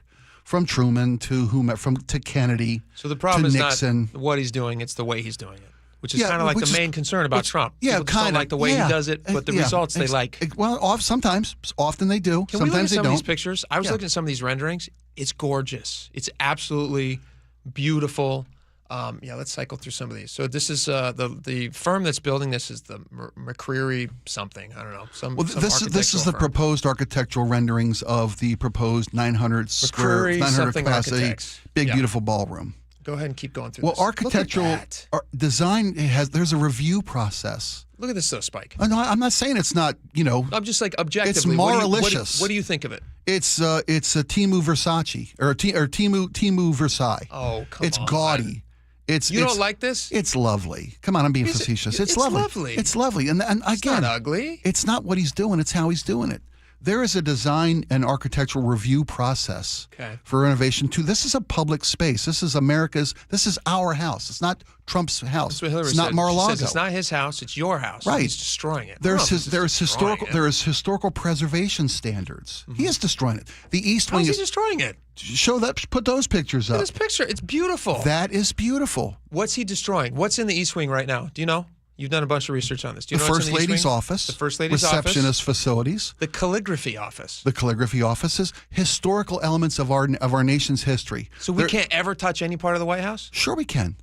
There's a historical preservation review process that every other renovation has adhered to and run these plans through. So that when you take a backhoe to the East Wing like they've done, you got that picture? Can we put up? When you take a backhoe on Monday morning, or maybe it was Tuesday morning, maybe they're watching the Mariners game Monday like we were, and Tuesday morning they gutted the East Wing. All the things that you see in a rubble pile beneath the wheels of this demolition team. Well, they're not going to do it. They're going to remove it piece by piece. You're supposed to. The windows that are the walls. How are you supposed to remove it? Well, first you off, can't use an excavator? I'm sure you can. No, you just said you're not supposed to do that. You're supposed to submit plans. You're supposed to take into effect the woodwork, which was designed by a small company in Maine or whatever the peripherals might be, right? Sure. A historical preservation process is in place. You want to make updates to improvements to the White House? Mm-hmm. Great. Let's make sure when we do that, we are in respectful, reverence or whatever the word is. Reverence to all that has gone before. That the things that this country, it's a showpiece. It's a historical building. Historical preservation societies have a say in how things are moving forward, and that's the whole process of this thing. That's my whole problem with this. So you don't mind the ballroom? The ballroom looks nice. Ballroom's going to be great. Will it be? Do you think it'll be nice for future presidents to have a place where they can host large events like this that are not in a tent? I'm not against that. Would have been nice if it was right next to the East Wing. Would have been nice if they didn't just go ready, fire, aim, and destroy the East Wing. I hear what you're saying. Right? I mean that's my problem. I don't think it's the most disrespectful thing that's ever been done in the White House. Though. I think it made. Oh no, there's been. See where I'm going? I love where you're going with this. But by the way, other presidents have repurposed rooms for various things. Under that desk is a National Historical Landmark. You can't clean under that desk without permission from the National Historic Preservation Society. Did you know that they got in trouble for cleaning that dress? That was a national historical document. Repurposed a bunch of side offices when he was in the White House. For what? Do you know what Clinton used those side offices for? Quiet zones. Sensory deprivation tank? I don't know. No. Nope. I can only guess. You can only guess. I can only guess. Yeah. And I'm sure he didn't run that by the Historical Preservation Society. So for Hillary, let me ask you this. Yeah. For Hillary to say this is the worst thing that's ever happened in the White House, he's destroying it. I think she should have said it's the worst thing that's ever happened to the White House, not in the White House. That would have been better. Okay. I'm not going to say anything about what happened with the Lewinsky stuff. They didn't get divorced, right? Hey, her call, man. They didn't. Yeah. But the happiest marriage I've ever seen. Say okay, so he took down the East Wing, going to build a big beautiful ballroom. Sure. Should they have to submit those plans to review? For architecture, for design? Because it's our house. Here's the thing. It's not his house. I think people are acting as if he just woke up this morning and said, knock it down. It's got to come down today. That's exactly what he did. I really highly doubt that. Do you know how long it takes to design these buildings? Do you know how long it takes to put this stuff in place? You and I could do it with AI in 20 minutes. Do you know how bureaucratic doing anything in the government is? You don't think that they had to submit papers somewhere? But doesn't seem like they did. Show me where they submitted a plan for design review. Show me where you see where it says they didn't do anything but wake up and say, knock it down. I just don't think that it's that simple. And I also don't think it's that big of a deal. It's a beautiful ballroom. It's necessary. It's needed. It looks nice. Got too many windows. According to Hillary, it's the worst thing. I disagree with her there. It's the second. Monica Lewinsky also disagrees that it's the worst thing that happened in the White House. What if said it's the second worst thing that ever happened in the White House? Would you be okay with that? Well, no, because according to the documentary on this Lewinsky thing, that happened 10 times in the White House. It's the 11th worst thing. It's the 11th worst thing. According to Hillary. Allegedly. All right, we got a lot more coming up. Stick around. We'll be right back. The Closing Bell is brought to you by Trajan Wealth Management. Choke Points with Chris Sullivan, presented by Carter Subaru. Wait, what happened to fall? Winter already? Snow expected in the passes this weekend? Is your car ready? Is the state ready to keep the roads open? I'll go over all the things you need to know, like wiper blades, tire pressure, and just how many snowplows the state's ready to roll out. Coming up tomorrow on Seattle's Morning News on KIRO News Radio. Get all of Sully's choke points at mynorthwest.com and the KIRO News Radio app. Oh, how's that flu, babe? Did you take DayQuil Intense Flu yet? Nah, I got this. Ugh, okay, I don't got this. You stay on the couch, and I'll grab the DayQuil. Undo your flu symptoms with DayQuil Intense Flu. DayQuil Intense Flu provides powerful relief of your flu symptoms. I'm ready for that to-do list. Wow, you do got this. DayQuil Intense Flu. The daytime coughing, aching, fever, under your flu, medicine. Use as directed, keep out of reach of children. An official message from Medicare. Medicare plans change from one year to the next. And this year, it's important for you to review your current coverage and compare all your options during Medicare open enrollment. Compare health plans, drug coverage, and costs. See if you can save some money, and don't forget to make sure your drugs are covered. Open enrollment ends December 7th. Visit Medicare.gov or call 1-800-MEDICARE. Paid for by the U.S. Department of Health and Human Services. Help DEA keep our communities safe and healthy by participating in National Prescription Drug Take-Back Day, Saturday, October 25th. Take action right in your own home by cleaning out your medicine cabinet of unneeded medications. Keep them safe, clean them out, take them back. Find a collection site near you at DEATakeback.com. Do your part to lower overdose deaths and prevent prescription drug misuse before it starts. That's DEATakeback.com. Makita knows that pros never settle, and neither do we. With Makita, you get tools that perform at the highest level on every job without compromise. Makita is for the most detailed pros, expertly engineered to deliver precision, job after job. When your work calls for the best, call on Makita. Makita, built to be the best. Available at the Home Depot. Oh no, stomach issues again? Stomach issues? Who are you? Your pancreas. I could be the real reason for your diarrhea, gas, bloating, stomach pain, or loose oily stools. I thought it was my stomach. People often do, but any of these symptoms could mean having a condition called exocrine pancreatic insufficiency, or EPI. With EPI, the pancreas doesn't release enough enzymes to break down food, but EPI is manageable. Use the symptom checker on identifyepi.com and speak with your doctor. That's identifyepi.com. Sponsored by AbbVie. Okay, I have to tell you, I was just looking on eBay where I go for all kinds of things I love, and there it was. That hologram trading card. One of the rarest, the last one I needed for my set. Shiny like the designer handbag of my dreams. One of a kind. eBay had it, and now everyone's asking, ooh, where'd you get your windshield wipers? eBay has all the parts that fit my car. No more annoying, just beautiful. Millions of finds, each with a story. eBay. Things people love. There is one real estate agent who's been helping KIRO listeners longer than anyone else, and that's Wes Jones with sellwithwes.com. Wes, you've helped KIRO listeners in good markets and more difficult ones. What do you think has been the secret to your success? Experience has taught us that to outperform the market, we needed to do things differently from the status quo, that we needed to do more. Our exclusive system covers innovative marketing locally and internationally, leading to more eyeballs on your home, better listing prep for better showings, negotiation strategies that eliminate pesky buyer contingencies, and generate stronger offers. Through our exclusive client programs, our sellers enjoy an extraordinary marketing experience utilizing techniques a traditional agent cannot offer.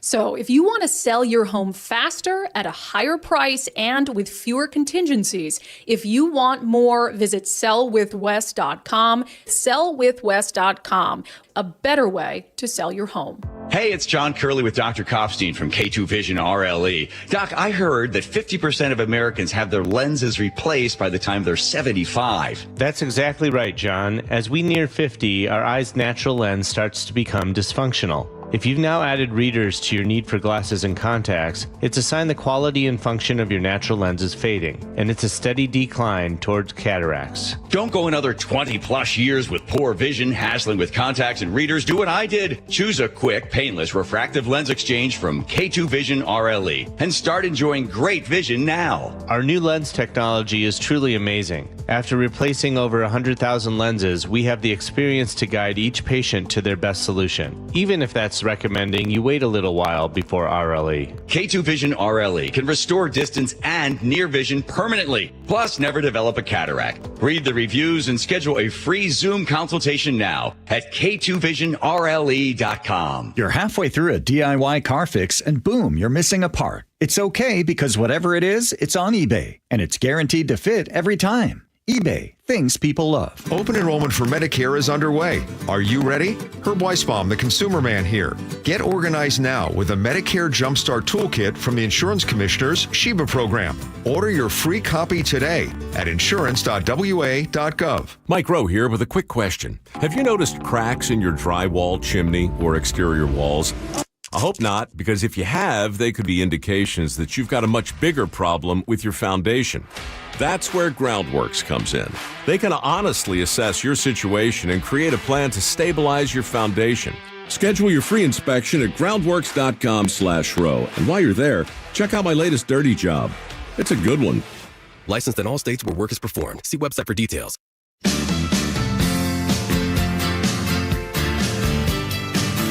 All right, welcome back to the show. We have two amazing technological updates for you. One is not good if you're a human, and the other one is good if you're a human, but weird if you're a human. Yes. Yeah. So the first one from Amazon. We have the story over at My Northwest. You can check it out there. I don't even know how this is possible because all I see is Amazon deliveries, but the company says with automation, in the next 10 years, they'll be able to double their products that they're selling. Sell twice as many products. Wow. So maybe not double the type of They're product. really counting on my wife to sell get to these numbers. They're saying that the thing holding her back from buying double what she's buying now is because they just can't fill the orders. They can't fast get it here enough. fast enough. I literally I'm getting packages from Amazon 10 seconds before I order them because they're so fast these days. They're just right there. They're at my house. I swear that they're building a distribution hub at the end of my street just to save money. Yeah. Yeah. That's a great. Right? Smart. So they're saying that with automation, and they're saying that they're going to be able to have warehouses in the future that are 75% operated by robots, and then I guess 25% just people running from robots. I'm just kidding. Yes. They're dodging. And have you ever seen those fulfillment robots? Yeah. And they're like loud. They got whistles and bells and alarms, so they don't run because they run people over. Yeah. I mean, you cannot have a warehouse full of giant robots and people. So one of those two is going to have to win. Like you said earlier, it's going to be the robots. Yeah. And so this is what the future of Amazon's going to be. It's going to be robots. So they'll be able to sell twice as much product. I don't even know how that's possible because, again, they're selling so much already. The other technological story, this one was weird. Kohler, you know who makes like toilets and like fancy faucets and things like that? Every plumbed room in my house Yep. has a Kohler product. I can tell you have nice furnishings there. We do. Yeah. Spared no expense. Is it a furnishing or Yeah, what do they call it? Amenities. Amenities. Yeah. I feel Furnishings you like can there's take with you other when you move. We tend to leave the toilet behind when we move. That's big of you. It's part of it. Came with the house. That's the word I'm looking for. Text line, hit me. 888-973-5476. No. It's a specific word for fixtures. Fixtures. There you go. Yeah. There it is. Bathroom fixtures. All right. Stand down. I've spent a few times and looking for the right aisle at Home Depot. There you go. I've been there. Where's your toilet? That's going to be on 17. All right, so Kohler has just unveiled an AI-powered toilet camera that mounts on your toilet and just sits there all the time. What a horrible job. Do not come back in life as an AI toilet camera. Analyzes your waste. That's its job. Just stares at your number twos. It's to monitor your waste, and it can do readings of them for hydration. Yeah. For detectable traces of blood, for gut health. You can tell from examining someone's fecal. Sure, just looking at it. Just looking at it. Not like it's poking it. Right? or send it a sample to the home office. Yeah, it's not putting it in a box. Those boxes on your front porch. Weird. Yeah. Have you ever seen that? Could you ever go number 2 in a box and send it off somewhere? Not unless it was a prank, maybe. A political statement. A weird nonviolent protest. That's actually a hazardous waste. That's actually a violent protest, by the way. Sending someone your... Yeah, don't send anybody. There have been stories about that where people mail their dumps to somebody, and that's a violation of law. As it should be. As a health hazard, as it should be. It's disgusting. By the way, those in a box, not because we'll never get this endorsement, by the way. That's okay, I don't want it. I'll take it. What is it? God, you know what I'm talking about. It's like the colon check thing in the box. Yeah. They tell you at the end of the commercial. I think they're the best, by the way, for anybody who's false listening negatives out there. and false positives may result. They tell you in the commercial. What's the point? You're also never going to have an I opportunity. Take a dump in any box and get the same set of results. That's true. This is like a bad sequel to WALL-E. This Kohler AI thing. Can you imagine the next WALL-E? It's just he lives in a future world where he just stares at feces all day and he just goes, oh, so sad. WALL-E. So gross. By the way, they're taking orders over at Kohler.com. Yeah. When I was a kid, toilet cameras were a bad thing. Me too. I saw the story. There's a toilet camera where they bust a guy. It's always at a coffee shop, right? Always at a coffee shop, which Monsters. is where people go to the toilet a lot. But Right. It was always a like workplace, right? Yeah, but it was like people like perverts, like Yes, weirdos. totally. Now it's a business. That's a health thing. That's a health thing. Yeah. Early warnings for all these different things. Just stares at your number twos. It's not something that I thought would be invented, but you know what? I bet you it might save lives. Might save lives. Yeah, it'll save some lives. Early for sure. detection's everything, right? Yeah, absolutely. Would you use something like that? Is the camera fixed and can't look up? Because again, it's a privacy thing here, right? Yeah. I don't know. Sure. You want to send us one, Kohler? We'll review it for you. We'll do a product review. Try it out. Yeah. All right. Well, maybe it's a good idea. Laura, Does it send help? this tape to Kohler. That's with an H. Yeah. All right. We got a lot more coming up. It's not just feces cameras. We're number one with Feces. number two. Yeah. That's our motto. Yeah. Jason Ramsey's going to join us next. Stick around. We'll be right back. Sure, he still wants to come in. Seattle's Morning News. Hi, I'm Charlie Harger. And I'm Amanda Factor. Charlie, you have an exclusive report. Yes, it involves a local mayor's plea for leniency for a sex offender. Well, we hope you've recovered from the Mariners game on Monday. We're going to wrap up the stellar season and look to the future with the Rick Riz Show at 7:15. All the day's top stories and solely with traffic every 10 minutes. Join us tomorrow, 5 to 9 on Seattle's Morning News. We're on YouTube, our app, your smart speaker, and 97.3 FM. With Progressive, you can reach customer service in the way that's easiest for you, by phone, app, or online. We know it would be great if we just magically appeared, but that's more of a genie thing, and we do insurance. But with us, you'd be like, well, it wasn't a genie, but it was great customer service, so that's nice. And sure, you probably would still like the whole 3 wishes thing, so if you meet a genie, you should definitely ask. But when you need us, contact Progressive by phone, app, or online. Just no genies. Progressive Casualty Insurance Company and Affiliates. Let's go! You're still glowing, flirting, grooving. You still got it. But your immune system weakens as you age, making it harder to fight flu, pneumococcal pneumonia, RSV, and COVID-19. Vaccines are a key part of any health routine and help strengthen your immune response. Ask your doctor or pharmacist which vaccines you need. Schedule in minutes at vaxassist.com. Sponsored by Pfizer.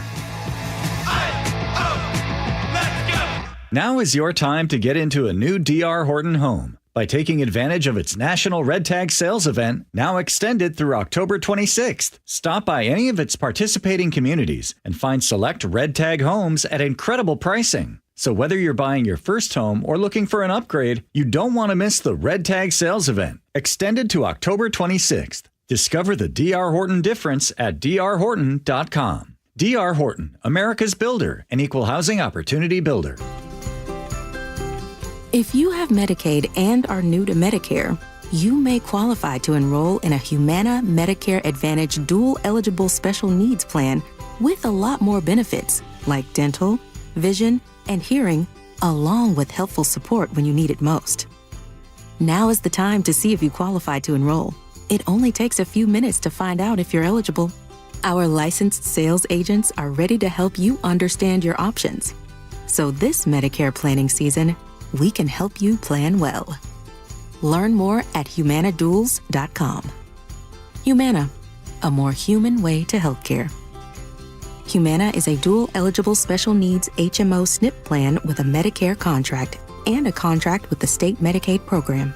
Enrollment in any Humana plan depends on contract renewal.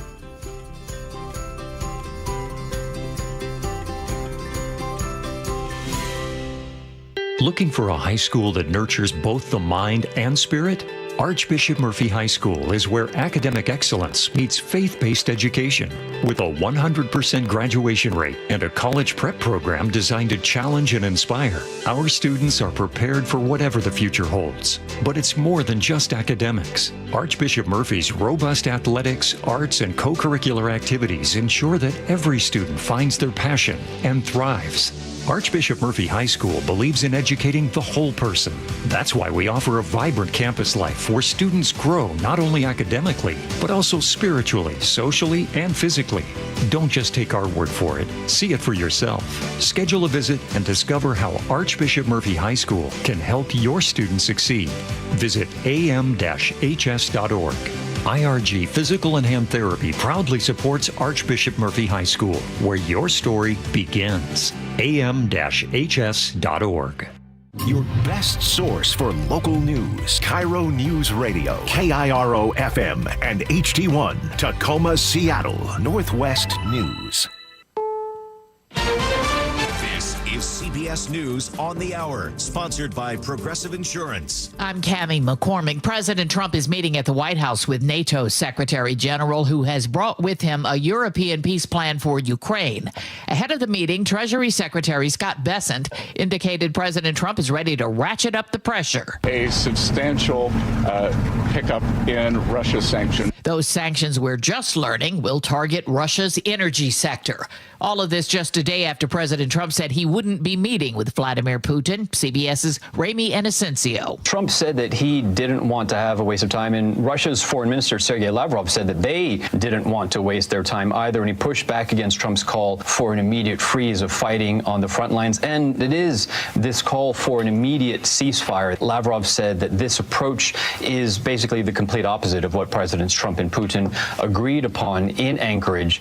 Defense Secretary Pete Hegseth says the U.S. military has taken out another alleged drug boat, this time in the Central Pacific off Colombia.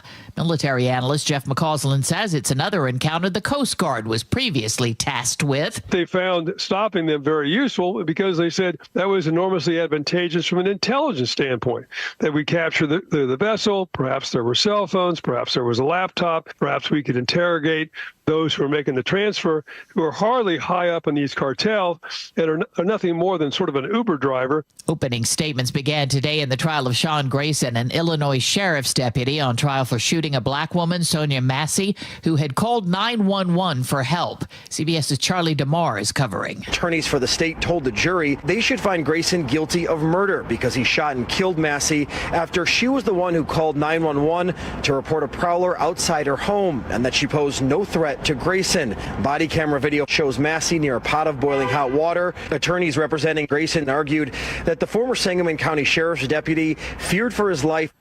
Loyalty programs have long been popular with airlines, and now a rideshare company is giving it a trial run, as Jason Brooks reports. Lyft announced it's testing a new loyalty program called Lyft Cash Rewards, which offers riders up to 5% cash back on future rides if they sign up to auto-load their Lyft wallets. Uber also offers the option to preload funds for future rides, but it does not offer rewards or incentives like Lyft, which on top of the 5% off reward, Lyft says other Other program perks include relaxed cancellation fees and free upgrades. On Wall Street today, stocks finished lower. The Dow Jones Industrial's off 334 points. The Nasdaq off 213. This is CBS News. Sponsored by Progressive Insurance. Take the next step forward in your career with great benefits and an award-winning workplace. Apply at careers.progressive.com. Coming up, Seattle police agree to a new contract with the city. That is after Nate Connors at the real-time traffic desk. Thanks, Aaron. ProSculpt has the update. Volumes are beginning to pick up in all the usual places, but we're still looking good out there.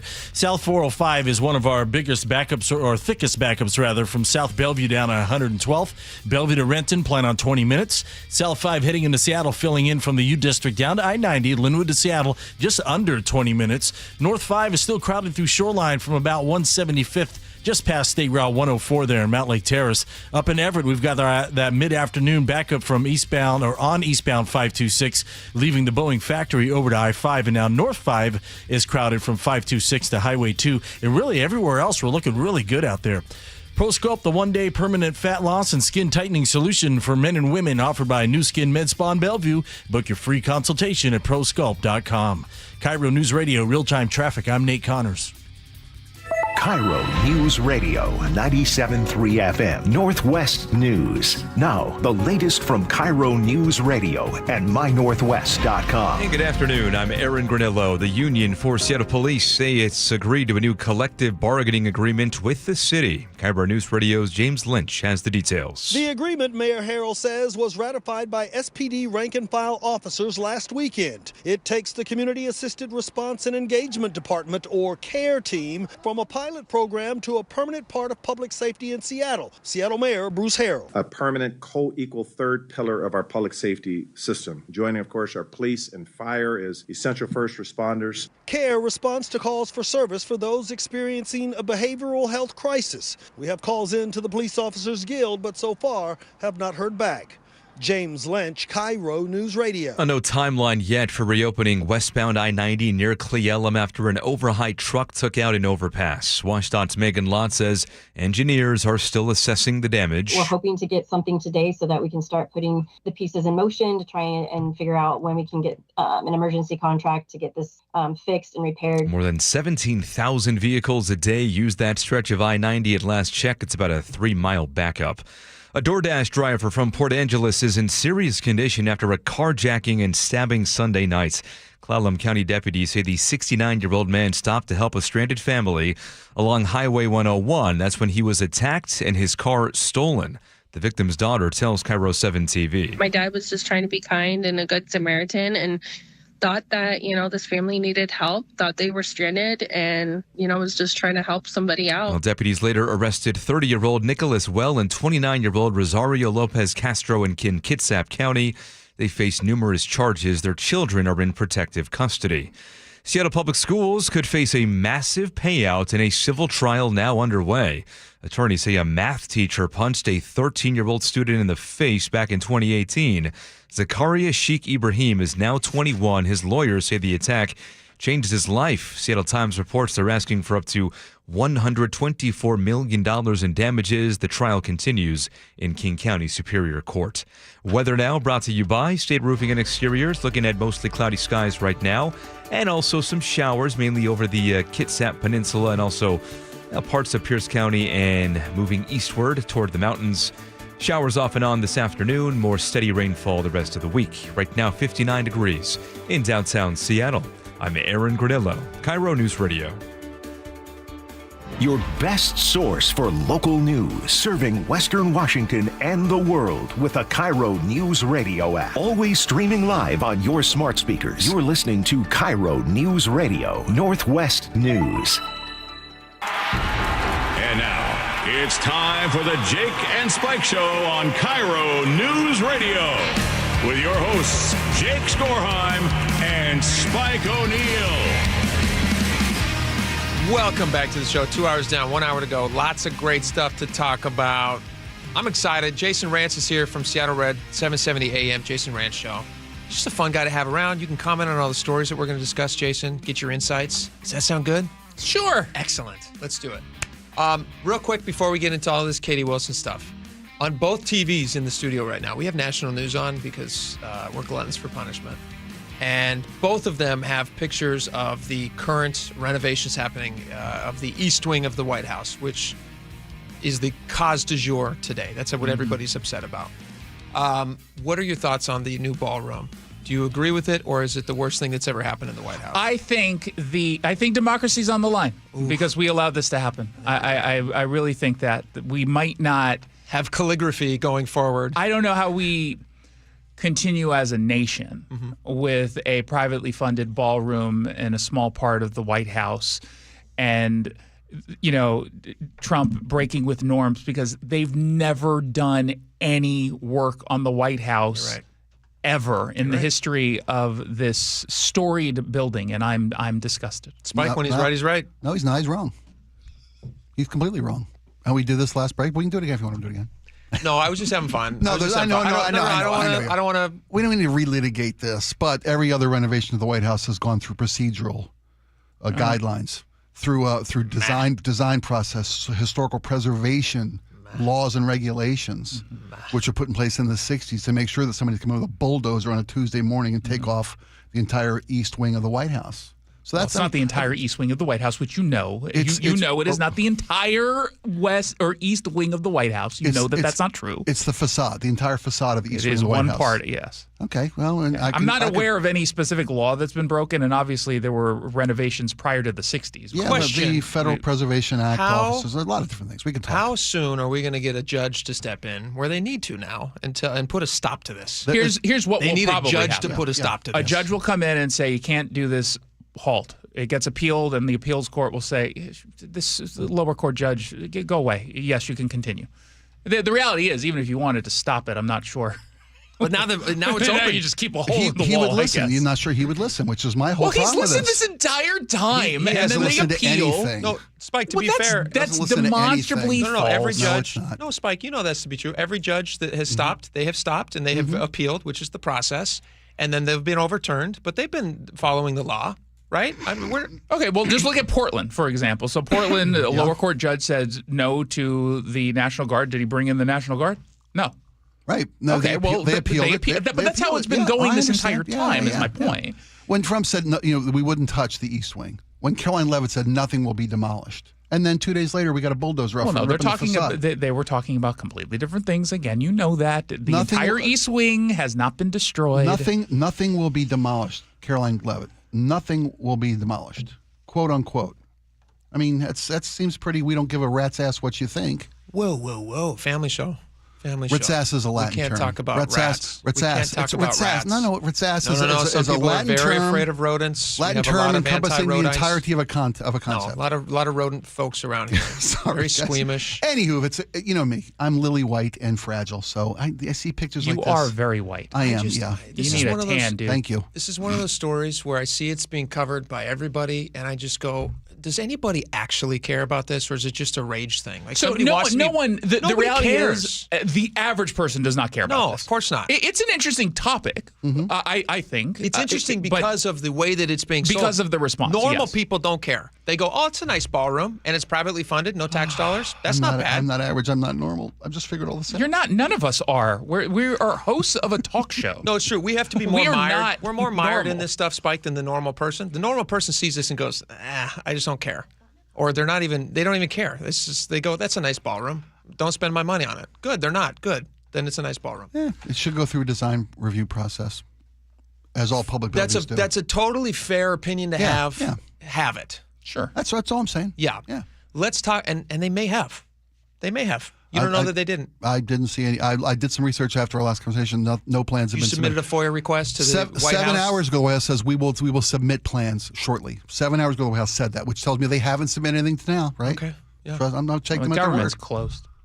Oh, that's true. Yeah, what government office would even approve it? That is actually totally right. Well, I can tell you the government's calligraphy office is wide open. It is wide open. Exposed to rain and the rats are getting in. I don't want to talk about rats. Can we talk about Katie Wilson for a second? There's two interesting stories about Katie Wilson right now. Trouble's brewing. Well, I don't know if it is trouble. That's the thing. Yeah, for her constituency, for the people who are electing her to office, I don't know if either of these stories do anything but kind of actually make her more relatable to them. So the first story is that she was arrested. Jason Rand's story, it's on SeattleRed.com. You can check it out there. She was arrested in 2013 at an anti-Walmart protest. All right, so she's against Walmart. Most of the people who would support her also are against Walmart. I'm not one of those people. I don't live in Seattle. If I was, I wouldn't be voting for her. But I also shop at Walmart. I like Walmart. She was arrested for sitting in the street and blocking traffic. She blocked traffic. Most people voting for Katie Wilson are okay with people sitting in the street blocking traffic. I think most people who voted for Katie Wilson were arrested for blocking traffic at some point over the course of the last several years. It's That's funny very because possible. Fair. This document got leaked to me, and some people have speculated, well, it's the Herald campaign, which I actually don't think is responsible for I'm this. with you there. That would have been monumentally stupid for them to leak this to me, because all it did was remind me of his arrest, and I think that is a way worse example of an arrest. Totally. Neither of them, to me, the arrests are relevant in this election. No, they don't matter. His was like 40 years ago, 30 years ago. They're news stories because these are people who've been arrested before, and they're either seeking office or know who's seeking office. Fine. Yeah. But when I saw this, believe me, if it was like Katie Wilson stabbed a dude, I'm like, I am leaning into that. But when I saw this, I was like, okay, this is not. Oh, okay. It's a story, but it's not that big of a deal. The most negative thing that you could say about either of these arrests are, one, that he was brandishing a gun. In Harold's case, he was brandishing a gun. That is bad. It's That unclear. was a bad one. It's unclear what was happening in the case, but pointing a gun at people and brandishing a weapon. And his defense, you don't want to find yourself in a situation and like that. his defense asks more questions than it answers. Yes. You know? It raises more questions, for sure. Except with Katie Wilson. My question now is, I think it was her campaign that leaked it. I really do. I do not think it was her campaign either. Based upon my conversations with the campaign, there's no way they're that good at hiding their intent. Like, it just didn't seem that way. That's valid. And I didn't get the feelings I got based on how it was leaked was that it was someone who thought it would hurt Katie Wilson, but not necessarily from the Herald campaign. I'm assuming a Herald supporter, but not a Herald campaign. See, I think it helps her on every front and hurts him. So I think it may have come from somebody who supports her. But I would, I agree that I think it probably helps her more than it hurts, or at least it doesn't have any impact whatsoever. Right. They could have just put this out there themselves months ago. There's no this is from 2013 in Renton. Yeah, you're right. The only negative part is that this wasn't disclosed earlier in the campaign, like they were trying to hide it. You're not going to give that to me, because the presumption would be that I would probably use it to attack her rather than just give just a news story, which is what we have at SeattleRed.com, right? So I doubt it came from the camp. Who knows? I mean, so it was leaked. I'm open about that. I didn't do any of the reporting on my own. A source inside the campaign. A source close to the campaign. This would be the only thing for me that it would highlight that I would find that could work against her. If somebody was on the fence about who to vote for, and they were thinking about Katie Wilson and the things that she stands for and believes in, I don't know that person in Seattle exists, that you're on the fence about who to vote for. I think you're either one or the other, or you just don't care. The fact that she's doing an anti-Walmart protest could possibly work against her in some corner of the community who feels like, you know what, we're okay with big businesses. We like the jobs that they provide. Even, Spike, you and I had this conversation earlier. Yeah. You think they're exploiting their workers? Yeah, they're still providing jobs. It's not mandatory for these people to be there, so they are hired to work there. Every company caps your hours before you turn into a full-time employee. That's how they run businesses. Starbucks does it. Every company I've ever worked for as a part-time employee did that same practice.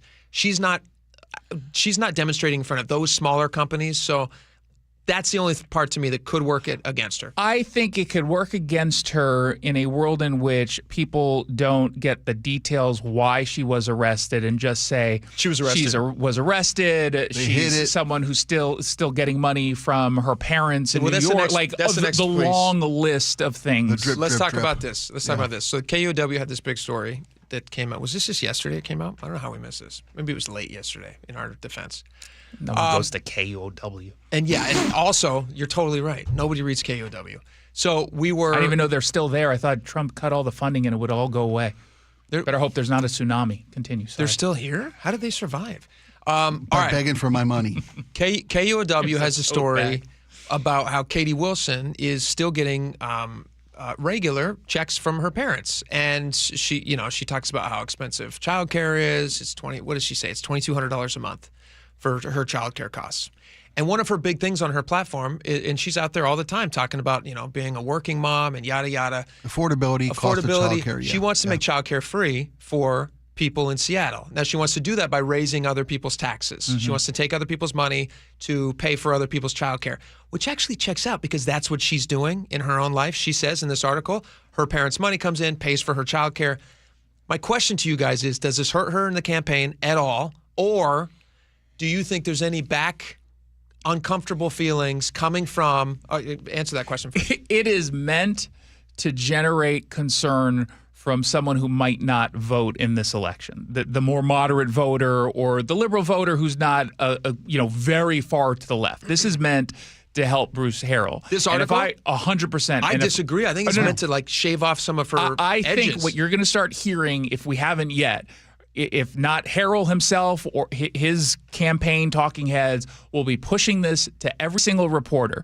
Because if you're someone who's on the fence and you're already wondering whether or not she has enough experience, which objectively she does not have experience to be mayor. It doesn't mean that she can't be mayor without it, but objectively no one would look at her resume and say, oh, this is someone who is eminently qualified.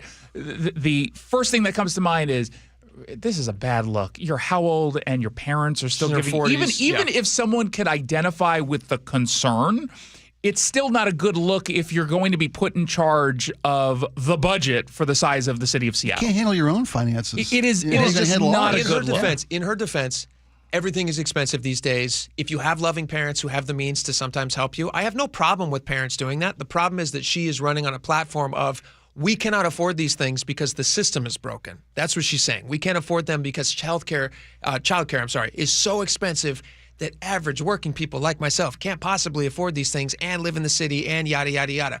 What they don't talk about is one of the reasons that they can't afford childcare that the article highlights. Again, I don't think it's a hit piece. I think they're kind of trying to sell these things as a virtue.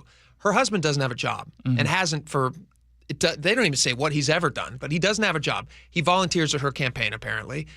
Her parents are sending money, and he doesn't have a job. That's awkward Thanksgiving dinner table conversation, by the way. He could have a job taking care of the kids. Seems like he could. Seems like he could. He could absolutely be taking care of the kids, so that would be one of my concerns. He's helping with the campaign. That's you can do both. And I would argue that the average person probably looks at this and says, there's one that's a little bit more important right now. You can't lick envelopes and watch kid at the same time? You've got a staff, and you can't stuff buttons into an envelope and lick them. He should obviously prioritize the kid, right? If they're struggling so much with the child care that they have to get money from mom and dad to pay for the child care, and he doesn't have a job, doesn't it make sense? And it says in the article he has dreams of having a home bakery. So I don't know what that means. Listen, I can get him. Actually, I'm willing to do this. I will get him a sourdough starter kit from my wife that she's not using. That's sweet. And I will get it over to him, and he can bake this at home. And now his dreams have come true. And he can take care of his kid, which is a very fulfilling thing to do. And we don't need another bakery, honestly. Why isn't he doing this? That's my question to you. Why isn't he doing this right now? That's an uncomfortable question that people, I think, are going to ask. Again, this is why the Harrell campaign, if they haven't yet, and they better, jump on this. Yes. Anyone who reads this, an average person, even if the intent was not to attack her and help Harrell. Yes. That's the end effect of a story like this to the average person, because the Harrell's team, I know, are concerned about turnout. And they should be concerned about turnout, because you go into the primary, and we talked a little bit about this yesterday, the primary, you always have the activist class of either side. They're the ones who 100%. Primary, right. But if you're not really excited, and I don't know how many people are all that pumped about it's a non-presidential election, it's not the midterms, there's not a whole bunch on the line nationally, it's important, but people don't read it the same way. If you're Harrell's camp, you're probably really concerned about that. Yeah. And this is something that could get in... Could activate people. Could really activate people. There's a perfect word who says, you know what, maybe I shouldn't sit this one out. This is really important. I can't imagine the city of Seattle being run by her. You're now talking about handing this, like you said, she doesn't have a resume for this. You're handing her $9 billion. That's what the budget for Seattle is. She's going to be in charge of 14,000 people. She and her husband can't figure out how to pay for childcare for their own kids. And she's running around saying that that's a broken thing in Seattle, which is why other people need to be taxed to pay for childcare.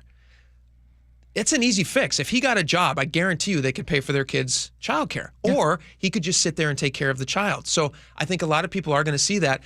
Do you think anybody's going to take away points from her? Because she talks about in the article that she went to Oxford. She didn't graduate from Oxford, which I don't understand why. She's 6 weeks away from graduation. She leaves. It's weird. Why? Again, no one will give her credit for that. I don't know anyone who would say that was the right move. Why would you do that? She that? got bored and she decided to save a few grand that her parents are paying for to leave a little bit early. It is a weird talking point, and she doesn't really have a good answer to that. She doesn't have a good answer. And the article says, well, thankfully, her parents covered the cost of Oxford, so she doesn't have to worry about that. Now, these are incredibly different things that, I mean, like if I were looking at Katie Wilson and I were saying, as the article lays out when they describe her, the Goodwill suits, I barely can afford anything. That's not a euphemism. She buys her clothes at Goodwill. That's what they say. Yeah, I can tell. Yeah, it's very tellable. Yeah, this is like two frumpy candidates running for office in Seattle, and so although they do Bruce say, isn't frumpy.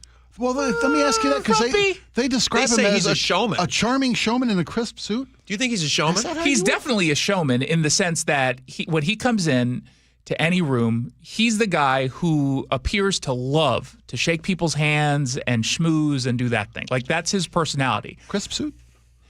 I would say a crisp suit, but not frumpy. He's not frumpy. Okay. All right. I take frumpy back. Frumpy is Mike McGinn. Oh, that's fair. That was frumpy. That's fair. Okay. Do you think Bruce Harrell's campaign should put out a spot today that says, "How will you pay for childcare? Ask Katie Wilson's parents." Yeah, I think one of the PACs that are supporting his Katie campaign Wilson's should parents will cut you put this out in a. If I'm on that campaign, man, I am already sending out the message. You would hear ads everywhere. Just say, "Hey, go check out this article." I'd prefer you go to SeattleRed.com and read mine, but go check out this article and make up your own mind. You don't even have to do much. Is she ready for a $9 billion budget when she doesn't seem to be able to handle her own? Are we wrong? Is that an unfair statement? That's fair. I think that's a fair point, and I would probably say there are very few, in fairness, there are probably very few people who are ready day one for $9 billion budget. But I agree. If you're going to look at resumes, clearly Bruce Harrell would win that. That might not matter. But if that's how you're judging it, he's obviously objectively more qualified. 14,000 employees, day one.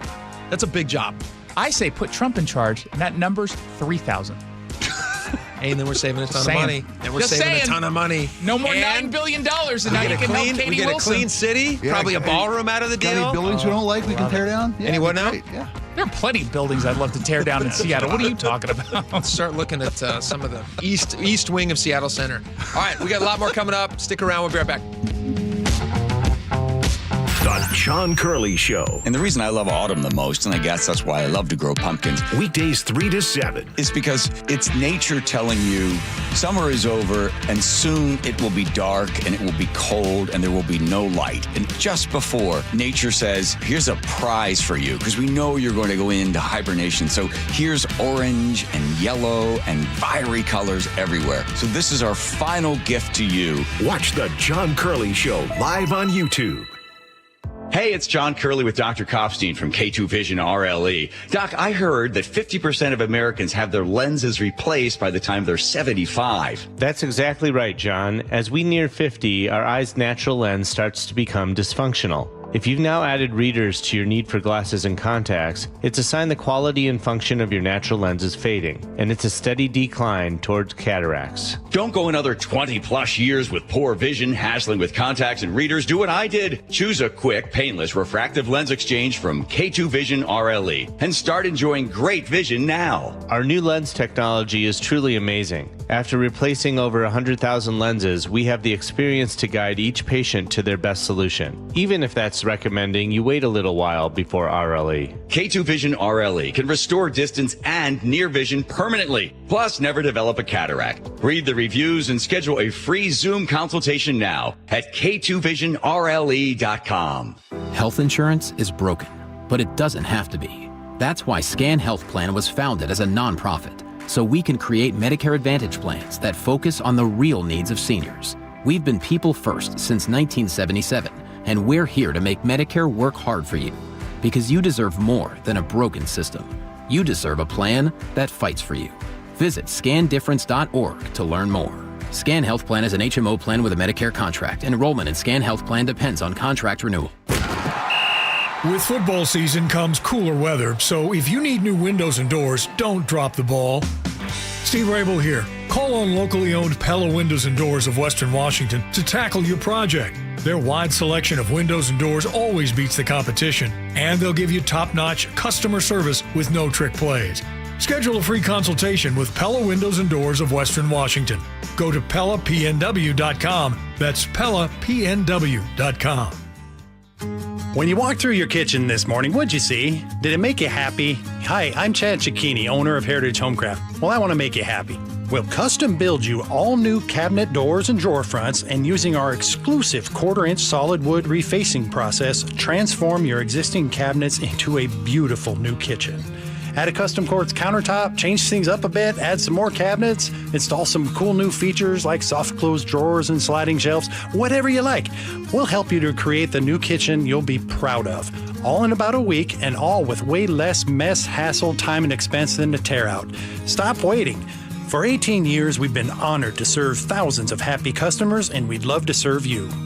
Call today and I'll get one of our pros to come out and show you how easy and comfortable it'll be to get going on your new kitchen. Heritage Homecraft, 425-485-1600, 425-485-1600, or heritagehomecraft.com. Mike Rowe here with a quick question. Have you noticed cracks in your drywall, chimney, or exterior walls? I hope not, because if you have, they could be indications that you've got a much bigger problem with your foundation. That's where Groundworks comes in. They can honestly assess your situation and create a plan to stabilize your foundation. Schedule your free inspection at groundworks.com/row. And while you're there, check out my latest dirty job. It's a good one. Licensed in all states where work is performed. See website for details. Start having fun. Caesar Sportsbook at Muckleshoot Casino Resort is your #1 place to eat, drink, watch, and have fun. Keep up with your favorite sports anywhere and everywhere on property with the mobile app. Visit muckleshootcasino.com today. Scan the QR code and let the play begin. Muckleshoot. It's the Medicare Advantage annual enrollment period, and Humana knows not everyone has the same needs when picking a Medicare Advantage plan. Now that I'm retired, I want to enjoy the life I've worked hard to build. So I want a plan that covers me when I'm traveling the country. Humana has a plan for that. As a veteran, I want a plan that fills in the gaps my VA coverage doesn't provide, like dental care. Humana has a plan for that. I feel good about my health. I just want care and coverage with predictable costs. No surprises. Humana has a plan for that. With a Humana Medicare Advantage plan, you get coverage and benefits that focus on what matters most to you. Learn more at gethumana.com. Humana, a more human way to healthcare. Humana is a Medicare Advantage HMO and PPO organization with a Medicare contract. Enrollment in any Humana plan depends on contract renewal. Catch 10-time Grammy winner Arturo Sandoval, October 23rd through 26th at Dimitro's Jazz Alley. The Cuban trumpet legend lights up the stage with Afro-Cuban rhythms and high-energy jazz. Tickets at jazzalley.com. KIRO News Radio 97.3 FM Northwest News. Now, the latest from KIRO News Radio and mynorthwest.com. Good afternoon. I'm Aaron Granillo. City Council members in Everett just wrapped up a meeting to consider renewing their No Sit, No Lie ordinance. KIRO News Radio's Frank Lindsay reports the council just delayed that vote. The law bans sitting or lying down in parts of downtown Everett. It also restricts food distribution without a permit. The council heard public testimony Wednesday from critics and supporters. These ordinances criminalize homelessness. We're not trying to criminalize the homeless, but just know that not everybody who comes to our neighborhood respects our neighborhood. Councilmember Mary Fossey moved to table the motion until more data is available on who's been cited under the ordinance. The council voted 4-3 to postpone the vote. Frank Lindsay, KIRO News Radio. In Kitsap County, deputies arrested 4 people this morning after a SWAT standoff at a drug house. This happened in East Bremerton. KIRO 7 TV's Dee Dee Sun has more. According to deputies, the SWAT team helped serve a drug-related search warrant at a home.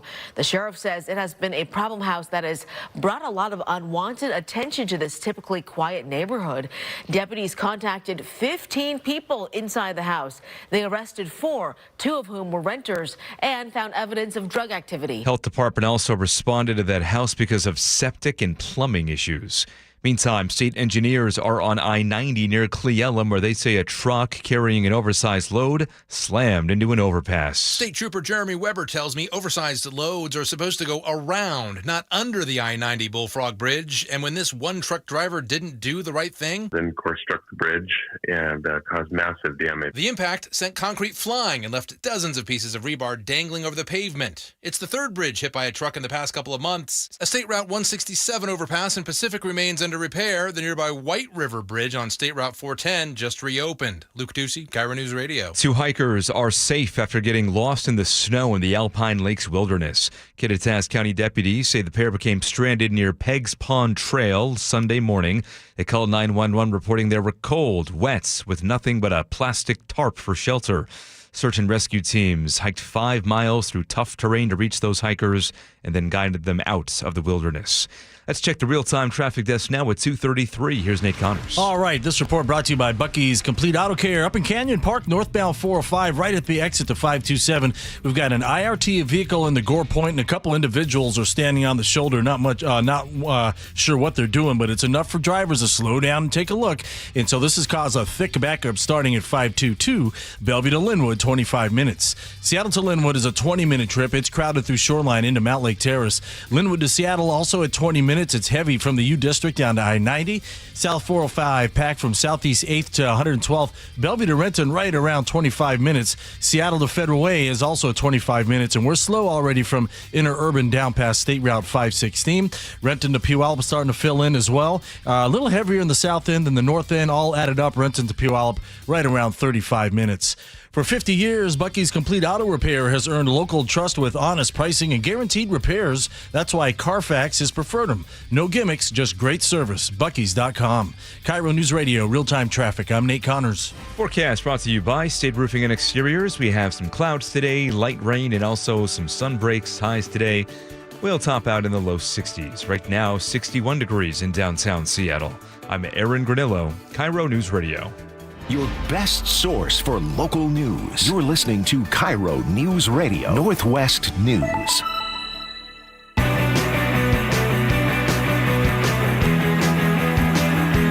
right, welcome back to the show. What's going on up in Everett Way, Spike? We were just talking about this a little bit ago. We were supposed to have it here, and then we just heard in the news update there that the city council punted. On the no sit, no lie rule? Voted 4-3 to postpone a decision on this till they were gathering more information. They delayed the vote, 4-3 vote. Okay. Yeah. So the law that they were talking about extending would criminalize sitting or lying on public property, as well as expand a soda ordinance to include an area with a pattern of narcotics activity. Como had this story. Yeah, everybody has it. And they want more information. They want more information. This is already something they've been doing for years now. I believe this started in was it 2021 that they first adopted this? And this specifically this no sit, no lie area or ordinance. And now they're talking about expanding it. Yeah, the first soda zones were 2007. The no lie, no sit, no lie was 2021. 21. What do you think about this? Should they expand it? Should they you mean extend this ordinance? Should they extend it? Should they extend the law that would allow them to give tickets to people and require that they not sit and take public property and make it their own by lying down on it, setting up a tent? It's a tough situation to solve, which I'm hoping we can do is solve these situations, not just push this problem into some other community, which what oftentimes these no sit, no stand ordinances do is they just push a problem somewhere else. Tacoma is also has a similar thing going on right now where they're trying to extend their no camping zones. Right now they're within 500 feet of schools and parks and other facilities. They want to extend that out to like 2 blocks from these facilities. And all these are well-intended And I think sound policies to protect communities' safety, protect businesses. Because without a local business, you don't have a local community, without the income that they generate, without the people that they support, and all those things. But, Tacoma, who's talking about extending the span, I know we're talking about Everett, but Tacoma's in the same spot. There's a decreased amount of facilities available for the homeless community. They went from 1,000 beds available per night to just under 800, so 7-something. So while there's more homeless in Tacoma these days, there's less facilities these days. So to say you can't be here, you can't be there, where are you going to be? It's a difficult problem, but it needs a lot of different elements to help solve this problem. And I hope that's the overall goal, is to solve these problems. Obviously you want to get people off the streets, and you want to help them to not be addicted to drugs, which is one of the main reasons that they're on the streets. I understand why they would want to expand where people are not allowed to be in Tacoma. I do too. Within parks and schools, that makes total sense to me. It does. And again, to protect the people who are using those facilities, which is what they're intended for. And I feel for the businesses who have drug use right up front of their doors, who have people just camping, meandering, lying, sitting, sleeping right outside their business. How's someone supposed to earn a living? Here's a little audio that we have. Como has talked to some community members about how the law has worked so far, and let's hear from them. I don't want to try and wake them up, and so I feel like it's really made a difference in that aspect. We would have a lot of problems even during business hours, people trying to post up and camp. I don't mind people trying to get out of the cold and the rain and all that stuff.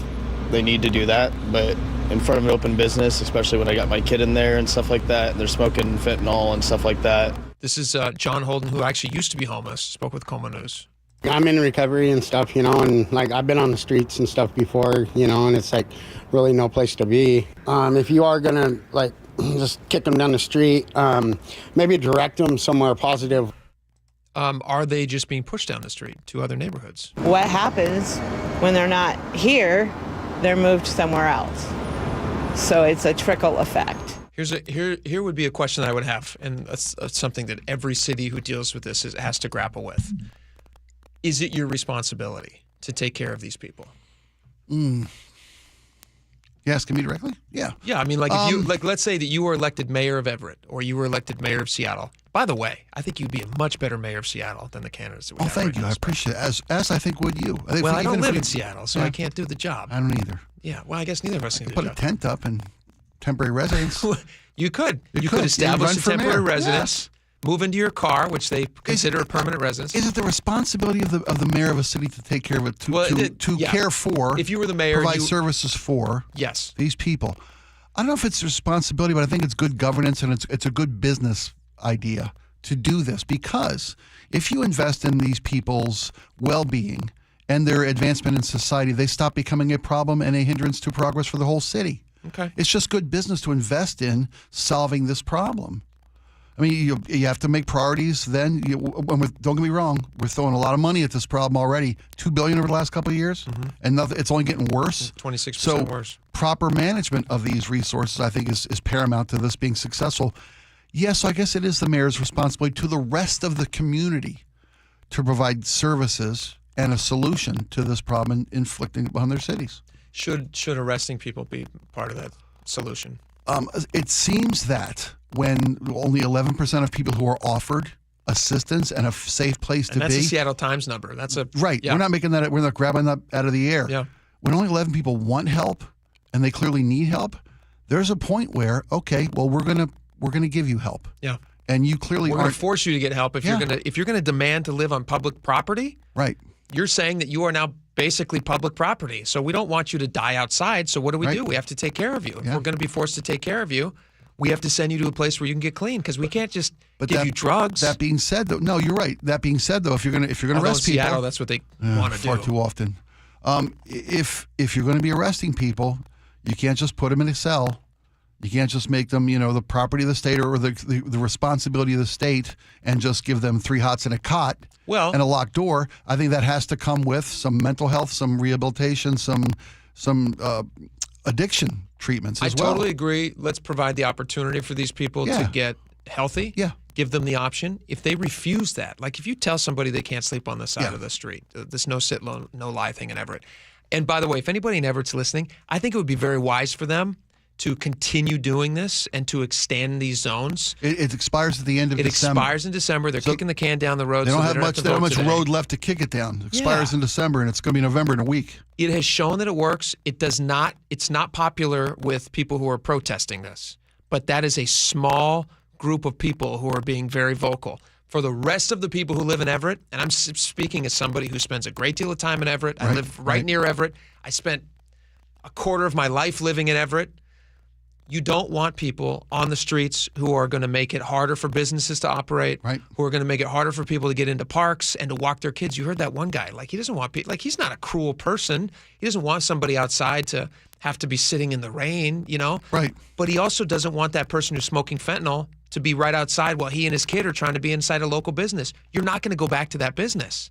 Agreed. And then those businesses dry up, and then the whole thing gets worse. And now we got a ghost town. Then it's Biff's World from Back to the Future 2. That's what's going to happen in these cities. And so you have to take a stern approach with these people. I think if I were the mayor, I would say, hey, you know what? Here's your option to get clean. If you don't want to take it, you're getting arrested. Well, we'll put you in a cell. So if you're on the Everett City Council, as you get more information, you're voting yes. 100%. Extend this ban. Yeah. I'd vote twice. Even if that wasn't possible, I'd figure out a way. I'd pay somebody to vote twice for me. And I think they should. I think that would be smart. And with Tacoma's regard to extending those camping zones? I'd extend it 3 times the amount that they're doing it right now. What's the justification for opening up? Why would you open up public areas and just say, hey, you know what?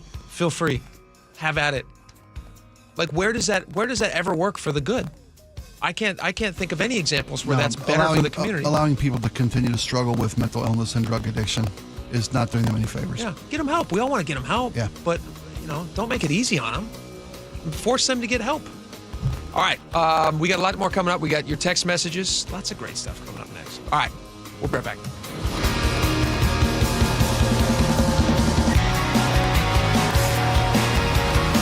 A KIRO News Radio exclusive. This is Charlie Harder.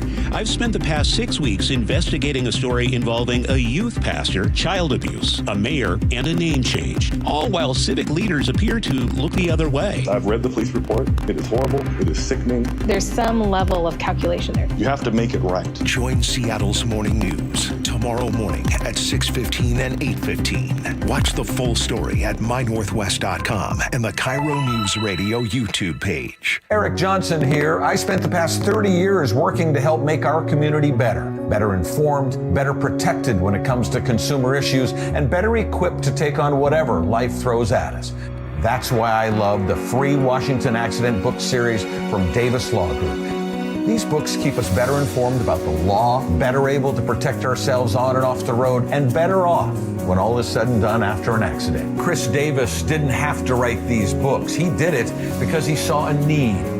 People who were in accidents or other legal situations didn't know what to do, what pictures to take, documents to request. Only a tiny fraction of the people who get these free books will ever become clients of Davis Law Group, but that's not the point. Chris wrote them because it was the right thing to do.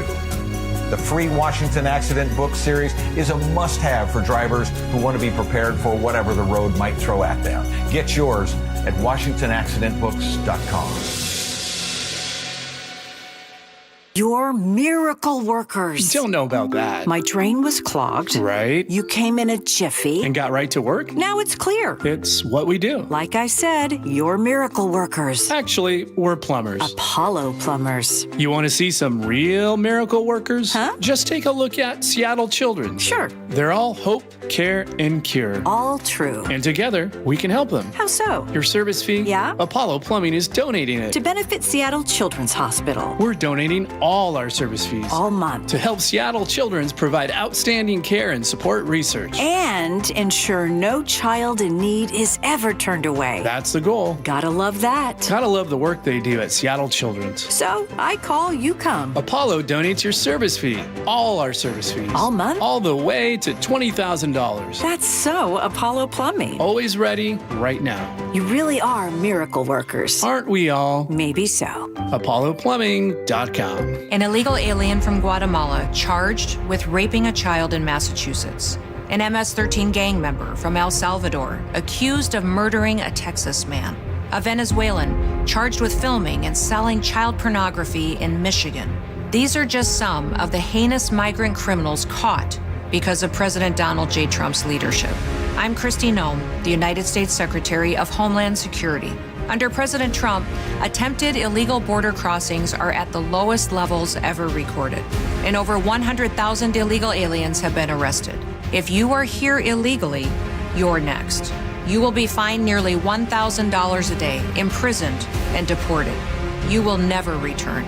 But if you register using our CBP Home app and leave now, you could be allowed to return legally. Do what's right. Leave now. Under President Trump, America's laws, border, and families will be protected. Sponsored by the United States Department of Homeland Security.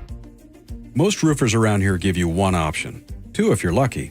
Asphalt shingles and maybe metal. That's like going to a restaurant and the only thing on the menu is salad. Sure, there are a few kinds, but they're all pretty much the same, and none of them will keep you satisfied for long. I'm Jim Singletary, Chief Roof Nerd at RoofSmart, and we serve up real choices. Yeah, we do asphalt shingles, sure, but what about something more substantial, like EuroShield rubber tiles that last a lifetime? Or a beautiful, durable metal roof that can handle Seattle's weather like a champ. We even install cedar shake, stone, copper, and walkable rooftop decks. Most roofers stick to what's easy. At RoofSmart, we offer what's best for you. Now, those are what we call options. For anything is possible roofing, call RoofSmart at 206-487-4877 or visit GetRoofSmart.com today. That's 206-487-4877 or online at GetRoofSmart.com. When you walked through your kitchen this morning, what'd you see? Did it make you happy? Hi, I'm Chad Cicchini, owner of Heritage Homecraft. Well, I want to make you happy. We'll custom build you all new cabinet doors and drawer fronts, and using our exclusive 1/4-inch solid wood refacing process, transform your existing cabinets into a beautiful new kitchen. Add a custom quartz countertop, change things up a bit, add some more cabinets, install some cool new features like soft close drawers and sliding shelves, whatever you like. We'll help you to create the new kitchen you'll be proud of. All in about a week, and all with way less mess, hassle, time, and expense than to tear out. Stop waiting. For 18 years, we've been honored to serve thousands of happy customers, and we'd love to serve you. Call today and I'll get one of our pros to come out and show you how easy and comfortable it'll be to get going on your new kitchen. Heritage Homecraft, 425-485-1600, 425-485-1600, or heritagehomecraft.com. Eggland's Best, the only eggs with more fresh and delicious taste plus superior nutrition. Eggland's Best. Better taste, better nutrition, better eggs. Open enrollment for Medicare is underway. Are you ready? Herb Weisbaum, the Consumer Man here. Get organized now with a Medicare Jumpstart Toolkit from the Insurance Commissioner's SHIBA program. Order your free copy today at insurance.wa.gov. You've been wiring pounds to a second wife in London. It's not what it looks like. And here she is now.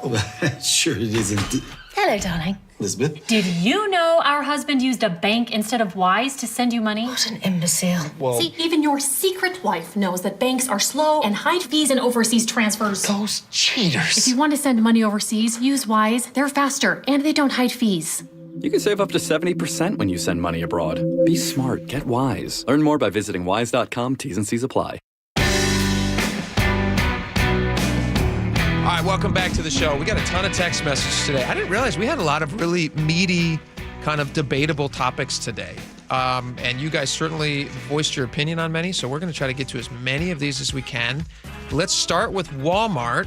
The discussion grew out of our news story about Katie Wilson running for Seattle mayor, having been arrested in 2013 at an anti-Walmart protest. And then you and I were talking about the Walmart's whatever. Well, I mentioned that I would probably protest Walmart's labor practices. I don't agree with how they choose to do business. We got a lot of texts about that. And I disagreed with you on that. Yeah. And then text messages just flooded in. So Laura starts as they tend to do. 253 says Walmart will hire you full time and then not schedule you full time. Usually anything over 32 hours is full time, so they'll keep you at 31. Okay. And you mentioned a lot of companies do that practice. Tons of people do that. Also, I would say to 253, and I'm not trying to be mean to you in any way. I'm just saying that if you're hired full-time and they're not giving you full-time, then I would seek employment elsewhere, right? I mean, it's not mandatory that you're at that job. I understand that all jobs are valuable, but so is your time. And if you feel like you're not being rewarded for it, then find a new job. Steve the 425 says, when you pay such low wages and then they get tax breaks and the people that work there have to use public benefits such as SNAP to get by in life, I don't agree with that. If you can't provide a wage that people live on and use taxpayers as footing the bill for your labor force while Walmart makes record profits, I have a big problem with that. Fair enough, Steve. Yeah, That's fair enough. I have a lot to say on that. I don't know if we have the time. Okay. For Steve. We can always revisit it. We could Do revisit whatever we want that. around here. Yeah. But within reason. Does Walmart pay what is required that they pay in the areas where they're doing business, right? So they have a minimum wage in a local area. Yeah. Most companies pay whatever the minimum wage is. If you're in Tukwila, it's $21 and whatever. If you're in Everett, it's over $20 an hour as well. So they're paying that wage. Whether or not somebody can live on that wage, is that Walmart's responsibility? If their workforce is subsidized if they make so little that their workforce is subsidized by taxpayers, that's the question. But they're not paying especially low. That's against the law. They're paying what everybody else is paying. So whether or not those people are on benefits that's not up to Walmart, right? No, I agreed. So then is every company being held to the same standard that we are now holding Walmart to, which is that if you have any employees who are on SNAP, that's suddenly a mark against you?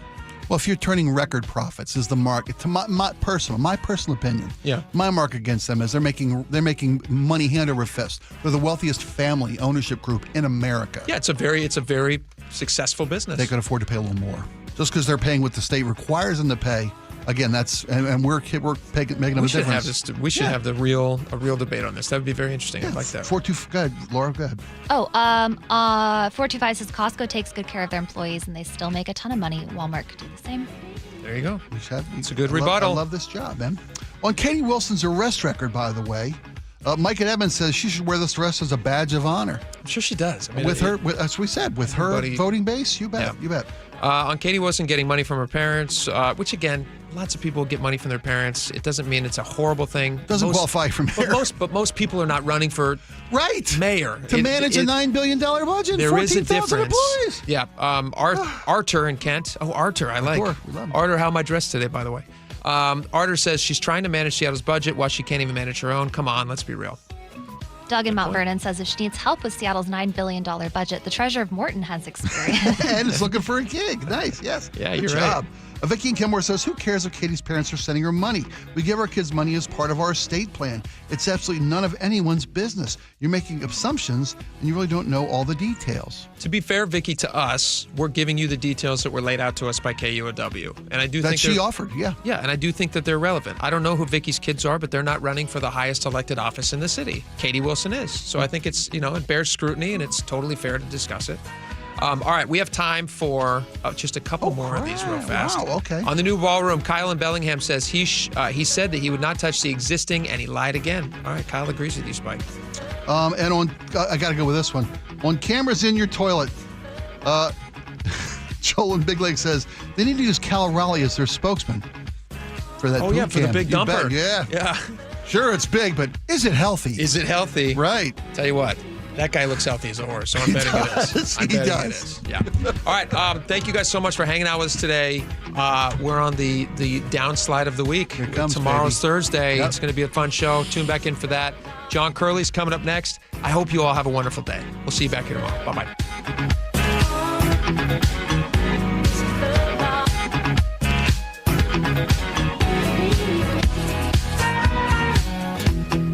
I can't wait till I get a little older. The John Curley Show. I get a little bit more hair in my ears. Weekdays 3 to 7. And I can be the really crotchety old guy that can say to people in restaurants, why don't you get your kid off the phone? You can do that now. No, I'm not there yet. Getting close to being eccentric. As my mom used to say, I don't make enough money to be eccentric. I'm just middle-class crazy right now. Watch The John Curley Show live on YouTube. Weekdays 3 to 7. And download the KIRO Newsradio app. Cancer impacts so many families, including mine. Former Washington Husky Mario Bailey here. My mother was treated for cancer at UW Medicine. As devastating as cancer is, there is hope because the Cancer Vaccine Institute is developing vaccines to treat and prevent the deadliest cancers. Patients who received vaccines over 20 years ago are still alive today. Please join me and make a donation to the Cancer Vaccine Institute at local Safeway stores. Learn more at uwcvi.org. The stock market's on fire. AI stocks are performing at all-time levels. We hope you, like many of our investors, have taken advantage of it. A famous man once said, buy low, sell high. There's also $8 trillion of cash sitting on the sidelines. Investors are either scared or they don't know where to go. Hi, I'm Scott Rireka, CEO of Legacy Group Capital in Bellevue. Legacy Group Capital develops local real estate, lends money, and shares profit with our investors. We've been doing it for 19 years, averaging double-digit returns with zero investor losses. Diversify with Legacy Group Capital and invest in our family of funds. From a 3-year investment with double-digit returns to only a 90-day commitment returning 7%. We also accept IRAs. Find out why 1,300 local investors have invested over $350 million. Legacy Group Capital at LegacyG.com. This is not investment advice. Investments available to accredited investors only. Details at LegacyG.com. Are you happy with how you're feeling these days? Are you slowing down physically or mentally? Ever wonder what your life will be like 10 to 15 years from now? Most of us don't really know how we're aging or if we can even do anything about it. But here's the truth. Knowledge is power, and that's exactly where we start at Longevity Medical Clinic. We run advanced diagnostics to find out what's really going on inside your body, and then we create a personalized hormone and health optimization plan designed specifically to help you live better starting now. Our patients are often amazed by what they discover in their blood work, and even more amazed at how quickly they start to feel like themselves again. This isn't guesswork, it's science, it's personal, and it works. Take the first step today. Call 866-86-YOUNG or visit lmclinic.com to schedule your free consultation. Longevity Medical Clinic. Feel better today and every day after that. Have you tried the dining district at the Bellevue Collection? Grab lunch with friends, meet up for happy hour, and stay for dinner and beyond. You can sample international flavors and local favorites from talented chefs. Try a new cocktail on a rooftop bar or watch the game with friends. And explore the lively nightlife scene. The Dining District at the Bellevue Collection, where your taste adventure begins. Learn more at BellevueCollection.com/dining district. Too many breakup songs getting you down? Put a little bossa nova in the playlist. Sometimes a different way is the better way. Like the SR 509 Expressway near SeaTac. Get a good-to-go pass to save $2 every time you use it, and on other toll roads in Washington. For over 50 years, Bucky's Complete Auto Repair has been the one locals trust for fast, friendly service with guaranteed repairs. With 16 family-owned locations and a Carfax preferred badge, Bucky's makes it easy with same-day service and available financing. Visit Bucky's.com. If your commercial building is over 20,000 square feet, Washington's Clean Buildings Law not only probably applies to you, but goes into effect as soon as July of 2026. Puget Sound Energy's free Clean Buildings Accelerator is here to help. You'll get step-by-step guidance, easy energy tracking tools, ready-to-use plan templates, and a year of ongoing support. It's a simple way to save energy and lower costs. Sign up at pse.com/clean buildings. Your best source for local news, KIRO Newsradio.